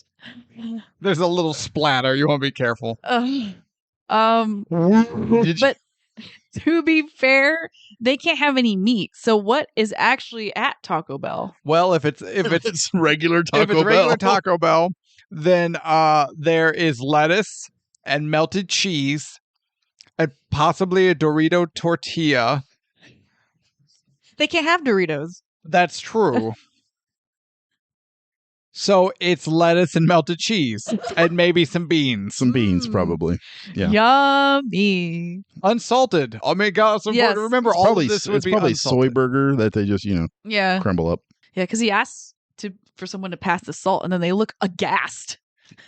I like how you said that. Aghast. Yeah. You have to say it like you're aghast. Why'd you say it with an accent that time? They all ate at Taco Bell. They're all aghast. They're all aghast. Sarah's Southern's coming out. No. So I did some research on heinous. Oh my heinous. gosh. I did some research on the 3 seashells. Okay. And there's actually a description of how they work. Okay. And it's fucking disgusting. I don't want to know. I do. No. If we need to, we could edit this out, but I am genuinely curious. So apparently, while you're in the middle of pushing, you're supposed to take 2 of them. Okay. Like chopsticks. Okay. And pull it out. And then use the third one as like a scraping tool. Sure. To get everything. Ouch. Yeah. So then what do I do with the seashells? Good question. We don't know. What do you mean we don't know? They don't mention that. We have chopsticks for fecal removal and then a third for scraping for the cleaning process. Do you throw them away? Do I wash them and then some other poor schmuck has to use my ruined seashells? In Stallone's what did they call it? The apartment? Domicile. Domicile. Oh, okay. Domicile. Why did you look so scared? He looked aghast. I didn't know where you were going. She's going to Oh. Stallone's domicile. She wants to teach him the seashell method. Make sure you call first, but don't get the wrong number. In his domicile. Gratuitous nudity is gratuitous. That was the 90s, man. 80s and 90s. The 3 seashells look like they're made out of metal. sure. So I'm guessing you have to. They're reused. Yeah. Yeah. Oh, yeah, because they don't throw, I mean, they wouldn't throw shit away. They recycle and. Literally. But I also use didn't and- see a sink. Right. So, So it's like. is something on their tray, like, would it clean and sterilize? I don't know. Maybe you push it down into the little thing. Now, as I do. I'm gonna put this as clearly as I can. I have 2 phobias. Anything outside of these 2 phobias, I honestly could give a shit less. I have 2 phobias. One is spiders. I don't do spiders. The second is public restrooms. I don't do public restrooms. This sounds like my nightmare. Yeah. And The only way this is worse is I'm sitting there and I'm going, and it's one of those dreams where I'm like, oh God, I have to go. Oh God, there's just, my only option is a public restroom. And I go in real quick and I sit down. I'm like, seashells? What the hell are seashells? And then I pick one up and there's just a spider in it. And I go, it's just, this is my nightmare. or you pick one up and it hasn't been cleaned. Oh, It's God. like, what? And then the spider is in there trying to clean it for you. I mean, so do you want to hear a story about No. Whoa. how the writers came up with the 3 seashells? Gosh. Wait. How angry and or disappointed am I going to be? On a scale of 1 to 10, Sure. probably about 15. Oh no. Okay. You tell the story. I'm just going to back away from my mic. So one of the writers, I don't know which one, was having an issue trying to figure out what they could do for this particular scene. So he said he called up one of his writing friends, and he just happened to be taking a dump at the time, and said, hey, I have this idea what I'm trying to figure out for the restroom scene in this new movie I'm writing.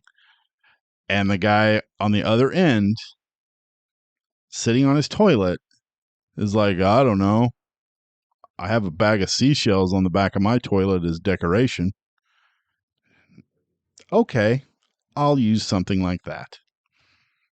And that was it. Now, is the 3 seashell thing, is it stupid or brilliant? It's not brilliant. Now, hear me out. It's anybody who's seen this movie, either today or back when it first came out, that is the one thing that they continuously bring up, is the 3 seashells. Yeah, because it's an oddity. Exactly. Oddities aren't brilliant. Yeah, but it makes it stand out, is what to Tepus's point. Yes. Okay, remember how we made the joke about impressive isn't always good? Yeah. Standing out isn't always good. But I think if any, what is it? Any press is good press. Which I also disagree with. Ask Diddy. I mean, yeah. No, you're almost like but I mean press. No, not all press is good press. To a certain degree, Diddy. instead of ditties. R. R. Kelly, Cosby. Cosby, Kevin Spacey, you know. Not all press is good press. No, but when it's bringing attention to your movie, how many years later? I as dumb as it is, I don't know. Yeah, but the joke could have also been done with just a bidet. Yeah, but that wouldn't have stood out. That would have been something that we have now. Yeah, but it would have been something more Japanese. Yeah, but it wouldn't have made people wonder, like, What the hell's this thing? How does it work? See, though, okay. And even if it's stupid, like I said, it is stupid how it works. Air quote works. This doesn't work. I think it works. I will give you $100 if for 1 week you do the seashell method Oh gosh. and then report back. No, I'm not saying that. No, it's I will give a you smart- $100. I have seashells right over there. Use them for I 1 don't week. think it's worth it, Tevis. Do you want me to video it so I Oh. prove it, or No, I'll take your word. Okay. No, I don't think the act of it works. At Oh, all. okay. Well, the way you were wording it, No, it was like, I think no, the three- idea of having that in the movie works to stand out above everything else. to come up with nonsense. And Yes. you know what also makes your movie stand out? Making a good movie. I don't recall Captain Miller going, hey, Sergeant, where are your seashells? Yeah, but you can't compare these two movies Why can't I? because one's a just dumb over the top action flick that knows that it's just a dumb over the top action flick. And the other one's Demolition Man. No, blasphemy. Where were we? I don't know. I hate this movie. They were at Taco Bell, and then there's some commotion outside. Oh, yeah, Diz Leary's character stealing food. No one cares. Yeah, John Sparatan beats up a bunch of homeless, hungry people. And- he fights a bunch of starving people. I imagine that was quite difficult for him. Yeah, and they're dressed like Mad Max characters. They're in camouflage. I'm not sure where They they have got like that. the tire shoulder pads. Yeah. Yeah, very Mad Maxy. Maxish. Again, I think Demolition Man is one of many movies to take a lot of inspiration and certain elements from. Oh yeah. And I don't even say that as a negative. I'm purely stating it as a point of fact. I think there's a lot of clear Mad Max inspiration. Yeah, there's even a point where Simon Phoenix is dressed in that attire Yeah. and he looks like Rufio from Hook. I thought when he's in his tire armor, he Yes. looks like Rufio. Exactly. Rufy. Oh, You're gonna make Tevis mad. And you know what? Oh, Hook came out in 91. See? They were like, you know what was hot fire? Rufio. Rufy. Oh. Terrible character. And I'm glad he's dead. Child. Don't care. He was like a child. He couldn't fight Hook. He was a child.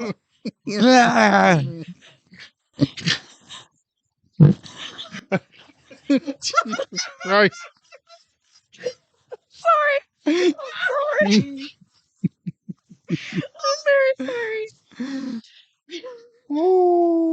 So Sandra Bullock invites Stallone, John Spartan. John Spartan, and Hussey, shows her the domicile. She's a big fan. And then it's like, would you like to engage in intercourse? And he's like, oh, sure. I mean, he's pretty okay with it. Oh yeah, he's Yeah. up for it. Yeah. Which we joked at the time. Well, you know what? There is clear consent. This Yep. is clear. Hello, Tevis. I would like to Hello. engage in the act of physical intercourse. Would you like to engage with me in the act of physical intercourse? Let's get it on. Enhance my calm. Oh, now we will be mutually engaging in the act of physical intercourse together. Okay. There is no question everyone is okay with what is happening. And she brings out those two little headsets, and she's in like a bathrobe, Yeah, she was And- gone for like 5 minutes. and she changes her entire outfit. definitely tosses Spartan a cum rag. Don't want to make a mess. He even looks confused because I don't know what they're sitting in. It looks like a pool, except there's no water. It's like a little. It's recessed seating. Okay. The sex lounge. Yeah, and she comes out. She's like, "Here you go," and he's like, Yeah, she tosses him a cum rag. "Yeah." How many of her coworkers have used that rag? Rob Schneider.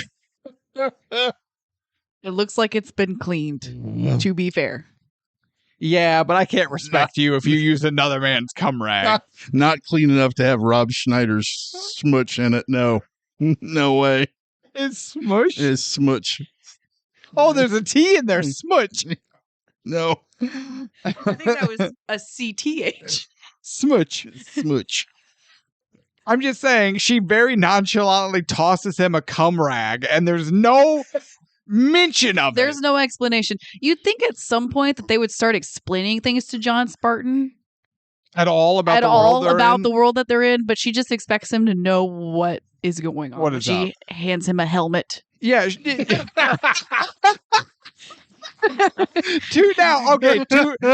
be fair, if John Spartan is an action hero, badass, like me, if a woman he's interested in asks to engage in sexual intercourse and then hands him a cum rag and a helmet, then, like me, he's thinking, hot.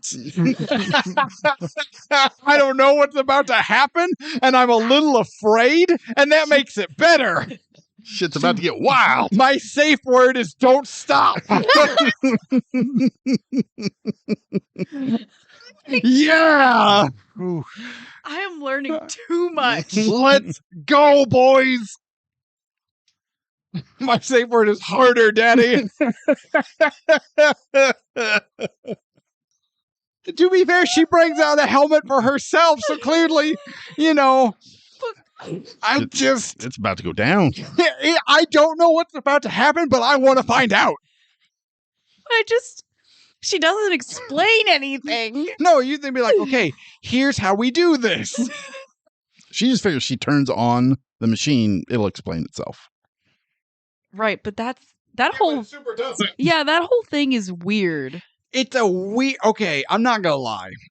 Even if I was born in that era, I'm not like epileptic or anything like that, and I'm not trying to make any insinuation that I suffer from these kind of issues that a lot of people do suffer from. But like, I hate strobe lights. Can't handle them. They make me dizzy and give me headaches. And like the flashing lights or like a disco ball is fine, but like when you go to like the roller rink and the lights go dim and it's just the ball and it's spinning quick and it's just these spinning, dazzling lights and the loud thumping music, freaks me out. I can't, like, it's sensory overload. I can't handle it. And I start to get dizzy. If I put that helmet on and it looks like that, where it's just the spinning camera angle and just flashes of skin and faces and what, I would freak out. I wouldn't be able to handle that. So I'm like him. He's like, what the fuck?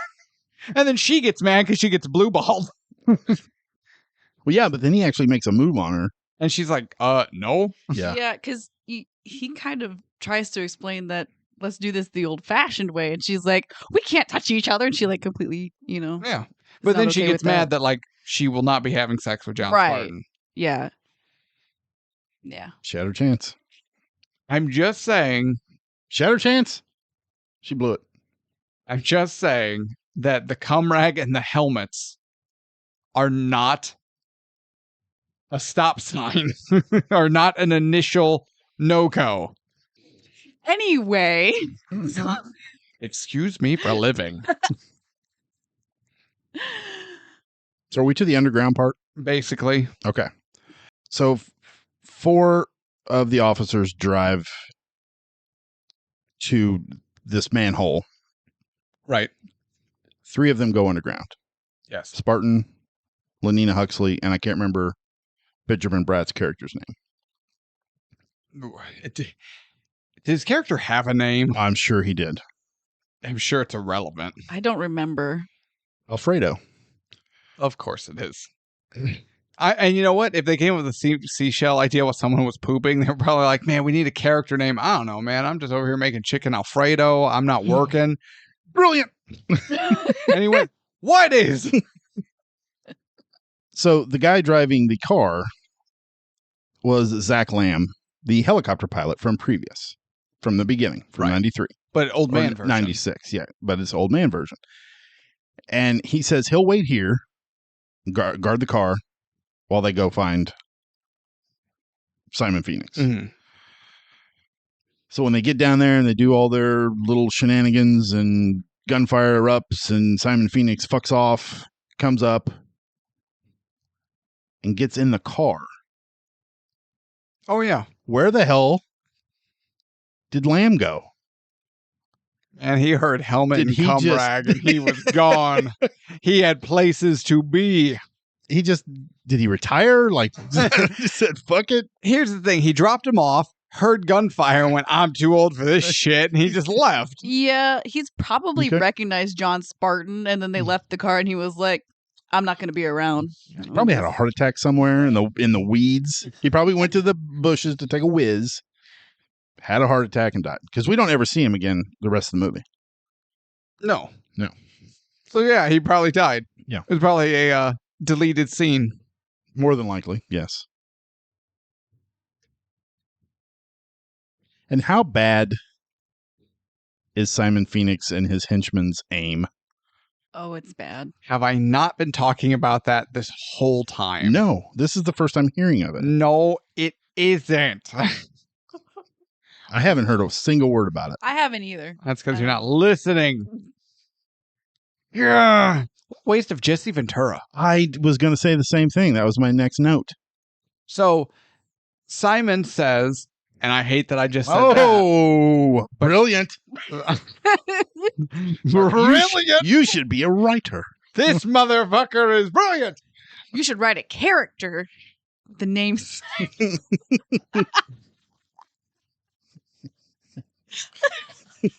Jesus. Don't like that. I've never seen your face morph like that. I What's have that Jeff Dunham puppet character? yeah. The old man? What's Walter? Walter. That's what you look like right there was Walter. I always look like Walter, and I do, in fact, have a very animated face. Now I don't remember what I was saying because I'm distracted by my face. Okay, so Simon tells Cocteau, I can get the job done, but I need you to release these 5 or 6 handpicked people. Mhm. So now I think, we were talking about like, oh, Spartan killed his friends back at the heroin asylum.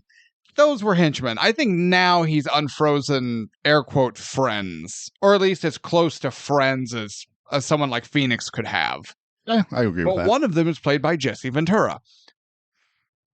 What a waste. Does he even get a line? No, he I didn't doesn't. think so. He does get to kill Cocteau, though, because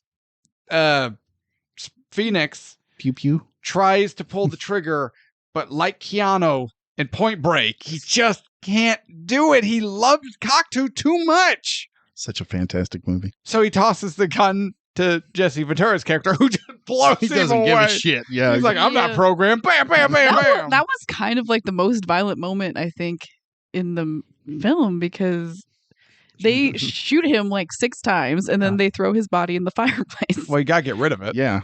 Yeah. Got to keep that fire going. Gotta get rid of the body. Yeah. 2 for 1. Yeah. And then Beetlejuice guy is Yeah. Otto? Otto. Otto. Yeah. Like, I'm a very good assistant. Mm-hmm. So does he only play movie roles of has bad hair? Yeah. I think that's in his contract. Kind of like The Rock's, don't lose a fight. Yeah. His was, I have to have bad hair. Has to have bad haircut. Absolutely. I hope he's in the next season of Stranger Things, then he'll fit right in. Sing. You don't get a catchphrase. I didn't say it. Zing is not a thing. I didn't say it. I'm not talking to you. Okay. Tevis All right. does not get a catchphrase. That's my catchphrase. You do not get a catchphrase. I get catchphrases. No one else gets catchphrases. So they kill Cocteau. Now he's kind of free. There's shenanigans in the sewers. No one cares. And we finally get our last showdown between Spartan and Phoenix in the cryo prison. Because Phoenix is in the process of unthawing everyone who was ever frozen. Apparently, that also includes Jeffrey Dahmer. That some reason the writers really felt the need to specifically add as Phoenix is going through the list of people who have been frozen. And he goes, Jeffrey Dahmer, I love that guy. And I went, really? Ugh. Yeah. That was Really? in poor taste. Oh, Oh, that's not what I meant. No, That was not what I Sarah! That What is wrong with you? I don't know. Zing! Damn! Stop saying zing! I didn't mean. Sarah is a monster. I'm so sorry. I love it. That was accidental. Oh, It was accidental. Now it's awkward. It reminded me of Waterworld when they're on the ship. Sure. You know, it was a thing that was relevant at the time. Oh yeah, It's not really the Exxon, the Valdez. whatever. Yeah, Valdez nuts. But watching Zing! That's my catchphrase. You do not get a catchphrase. You have to be on the show more than once a month to get a catchphrase. your catchphrase from now on is "That was in poor taste."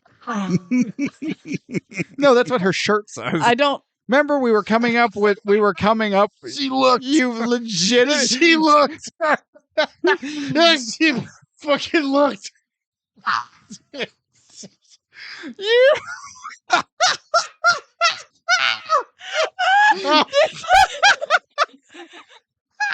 She was so fucking surprised. She was surprised at the shirt. She just.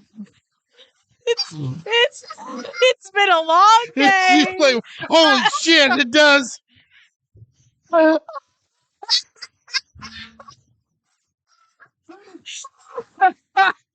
my god! Would you look at that? I'll be damned! Oh fuck! You know that.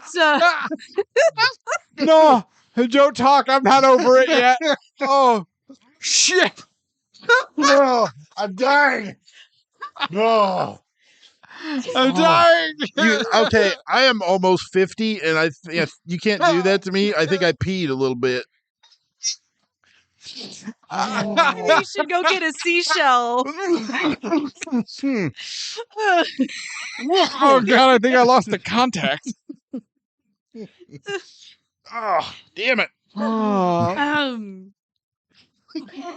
No, Sarah, we were thinking about developing shirts, if for nothing else ourselves, but also to possibly sell them. right. Yeah. But Tevis's shirt would say "the only man," and mine would say "I hate that joke."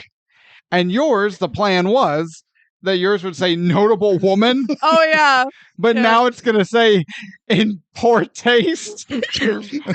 But let me clarify, your current shirt that you picked out from your closet and have been wearing all day does not spontaneously say that or anything else. You do not need to worry.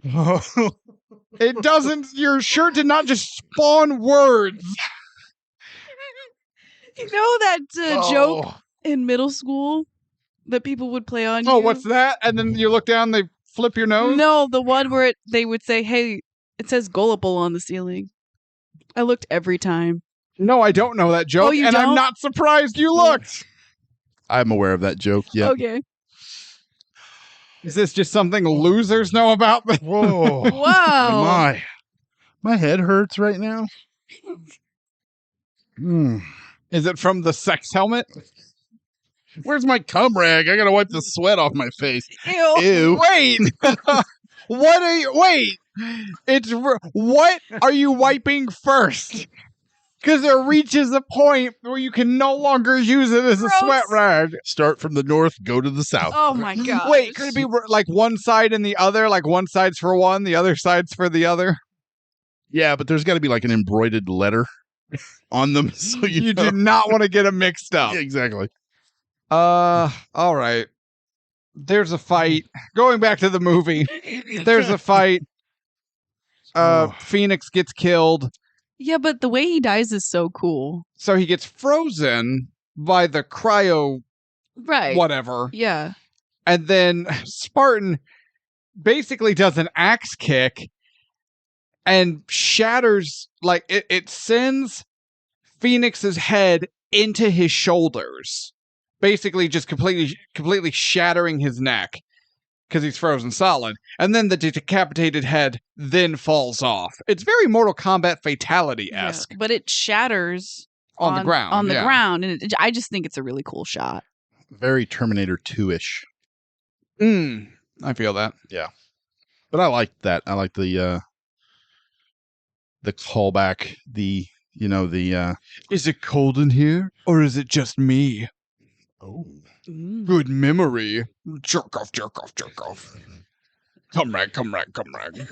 How many times can we say come rag before Spotify takes us down? One more time. All right, no one say it. Nobody, nope, no more cum rag, damn it. Oh! Well, that was in poor taste. You know the connotations that has now, right? Well, I thought it would be funny. I thought it would be a funny moment. He laughed. Ooh. My eyes hurt. You know, we were going to record more after this. I don't think we are I now. don't think so. I'm pretty sure we're done for the day. Okay, are we there? We're there. 66.7 and a 63. We owe it to the people. Not that anyone is still listening to this episode. Tevis, what are your final thoughts on Demolition Man? When I first watched this movie, I enjoyed it back in 93, 94, whenever I did get to finally watch it. Watching it now, I think I like it more. Just because it seems to be more relevant as to the direction our society is going. With, there's certain words you can't say, there's certain things you can't do, or people get upset. And I think this movie is just a big, violent, over-the-top action, comedy, social satire. And I don't know if it was ever intended to be a social satire, but watching it now, that's how I take it.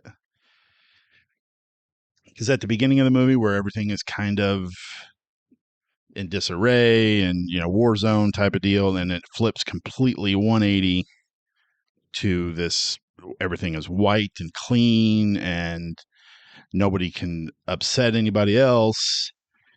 It's basically showing the two sides of the coin, how far left would be, how far right would be. The acting, I think, was fairly decent for everybody except Rob Schneider. The action was cool. I like the action set pieces. Some of them were a little over the top, with Phoenix having superpowers a couple times, but never showing up again.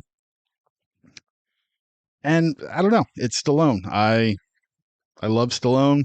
He's over the top and sometimes terrible, but a good terrible. This movie is worth the ticket price for me. I had never seen Demolition Man. And, You're welcome. oh, I didn't say thank you. And you'll never have to.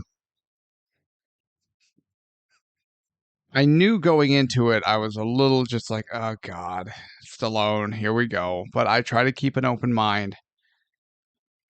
I saw the three writers. And that is legitimately the first moment I went, oh, shit. Because I am a firm believer in the three-writer curse.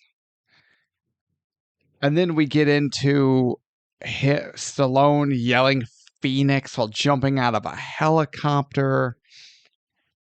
And all this just hokey horse shit that I can't stand. Then they go to the future and it's even worse. None of this humor works at all. It is so flat and lifeless. And the only people who thought it were funny were the three writers, who definitely sprained their arms patting themselves on the back as they came up with this drivel. And so the action is lame. There's moments where like this could be something, and then its choreography is non-existent. Its set pieces end up veering into either unnecessary or wasted. It's usually one or the other. Like, this might be something cool. Oh, it's not anymore. Or this is dumb and, oh, it's real dumb now. The acting is bad. For the acting being good for who's in it, no, it's not. Sandra Bullock is on. I don't like her, and she's probably wasted in this because the only direction anyone is given, unless your name is Stallone or Snipes, is be a robot. Because they're, oh, well, hello, John Sparatan. My name is Lenina Huxley, and I kind of talk like C-3PO, as does every other character in this movie. And it's just awful. Stallone is Stallone. You either like him or you don't. And I don't. I think he sucks. And this movie epitomizes everything I don't like about Stallone movies, and action movies in general from this era. Poorly written, poorly directed, poorly acted. This movie is not worth the ticket price.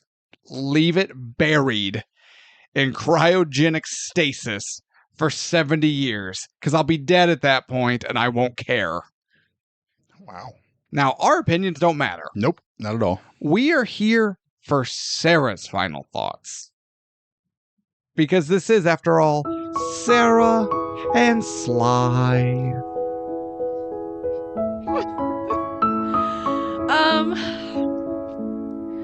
So there were parts of this movie that I liked, and there were parts of this movie that I kind of cringed at. I felt like the acting was okay. Like, there were some lines that I didn't like, and then there were some lines that I liked. I thought Sandra Bullock was good for the character that she played. I thought Stallone was good for the character that he played. Himself? John Sparatan. Don't influence the reviewer. I'll do what I want. I thought it was pretty humorous. There were lots of parts that I laughed at. To Tevis's point, I do think there is a lot of like social conversation to be had because of the two sides of the coin. I thought it also showed like a lot of like the toxic positivity that some people talk about, like where everything is hunky-dory and we're just gonna like not do anything bad and everything is gonna be good for forever, and then you don't know what happened, like how to deal with things when things go haywire, like they did in the film. So I thought the action was good. I thought a couple of the shots were cool, like when in the beginning of the movie when he goes down on the bungee cord and there are those camera angles. I thought those were good. I thought when Phoenix died and his head shattered, that was cool. This is not normally a movie that I would pick for myself, if I'm going to be completely honest. But as for if it's worth the ticket price, I'm going to have to say that it's not, actually. That is correct. I will release your pets. What? Wait. You heard me. Wait. No, you heard me. Second question. So go ahead, Tevis. I'm sorry. I was going to say, how does your love for Sly, Is it still there? It's the big question. Yes. So the movie, you say, the movie itself is not bad. Is not good, rather. Pardon me. But this is Sara and Sly. So, does your feelings for Sly, are they still on the good side, or are they kind of going to the bad side? It's still on the good side. Like I said, I think Did it waver at all, though? Like, if it's on a scale, okay, right? You loved Rocky. Yeah, I love Rocky. And so you're on like the far good end, right? Yeah. Did this is still on the good side, but it draw it more center?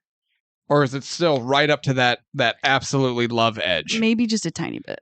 Sliding a tiny bit. Okay. It's gonna get That's worse. Fair. That's fair. All right. The experiment continues. Yes. These episodes are going to be archived in the Congressional Library as one of the last great human experiments. It'll go in the Sylvester Stallone Presidential Library. Oh, right. Right next to the Schwarzenegger Presidential Library. All right. So at this point, we presented you last time with 3 choices. Oh, yeah, You picked Demolition Man. I did. So Tevis has dug through his Stallone archives. He has generated 3 choices for you. Okay. Now, we are quite positive, based on your own conversations with us, that you don't know what these movies are. We will, again, read you their title, ask if you've seen them, and we will. So you'll know a title, and you'll know that they have Stallone. And other than that, you will know nothing other than title. And from that, pick one of them for us to watch next month and talk about. Cool. All right. First choice, Tango and Cash. Second choice, Copland. Third choice, First Blood.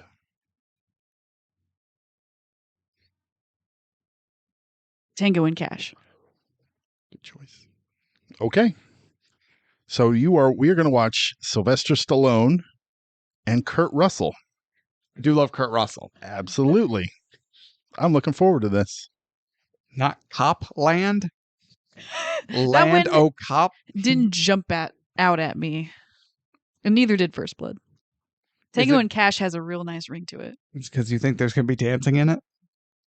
No, I think it has a real. Are you going to be that's disappointed a cool by movie the title. amount of dancing in it? If there's any dancing, I would be impressed. All right, then there you have it. So that was Demolition Man. Next, we will be looking at Tango and Cash. Is anyone else just like tired? Just like exhausted by whatever this was? No, I feel pretty good, honestly. Whatever, Captain Pee Pants. All right. So thank you all for listening to Ticket Price. I'm Jake. That's Tevis. Here's Sarah. And this has been Sara and Sly, episode 2. So tune in next month. We're looking at Tango and Cash. If you're new to the show, we'd really appreciate hit that follow button or subscribe button.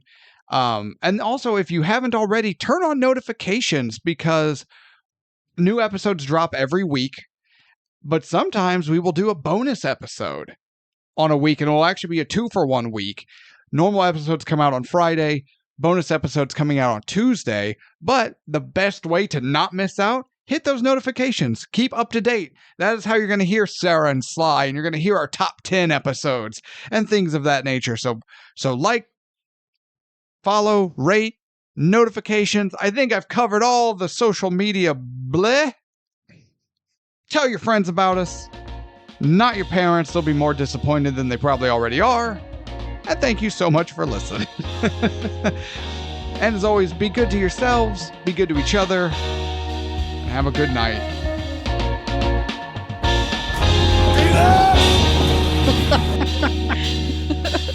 Oh my gosh.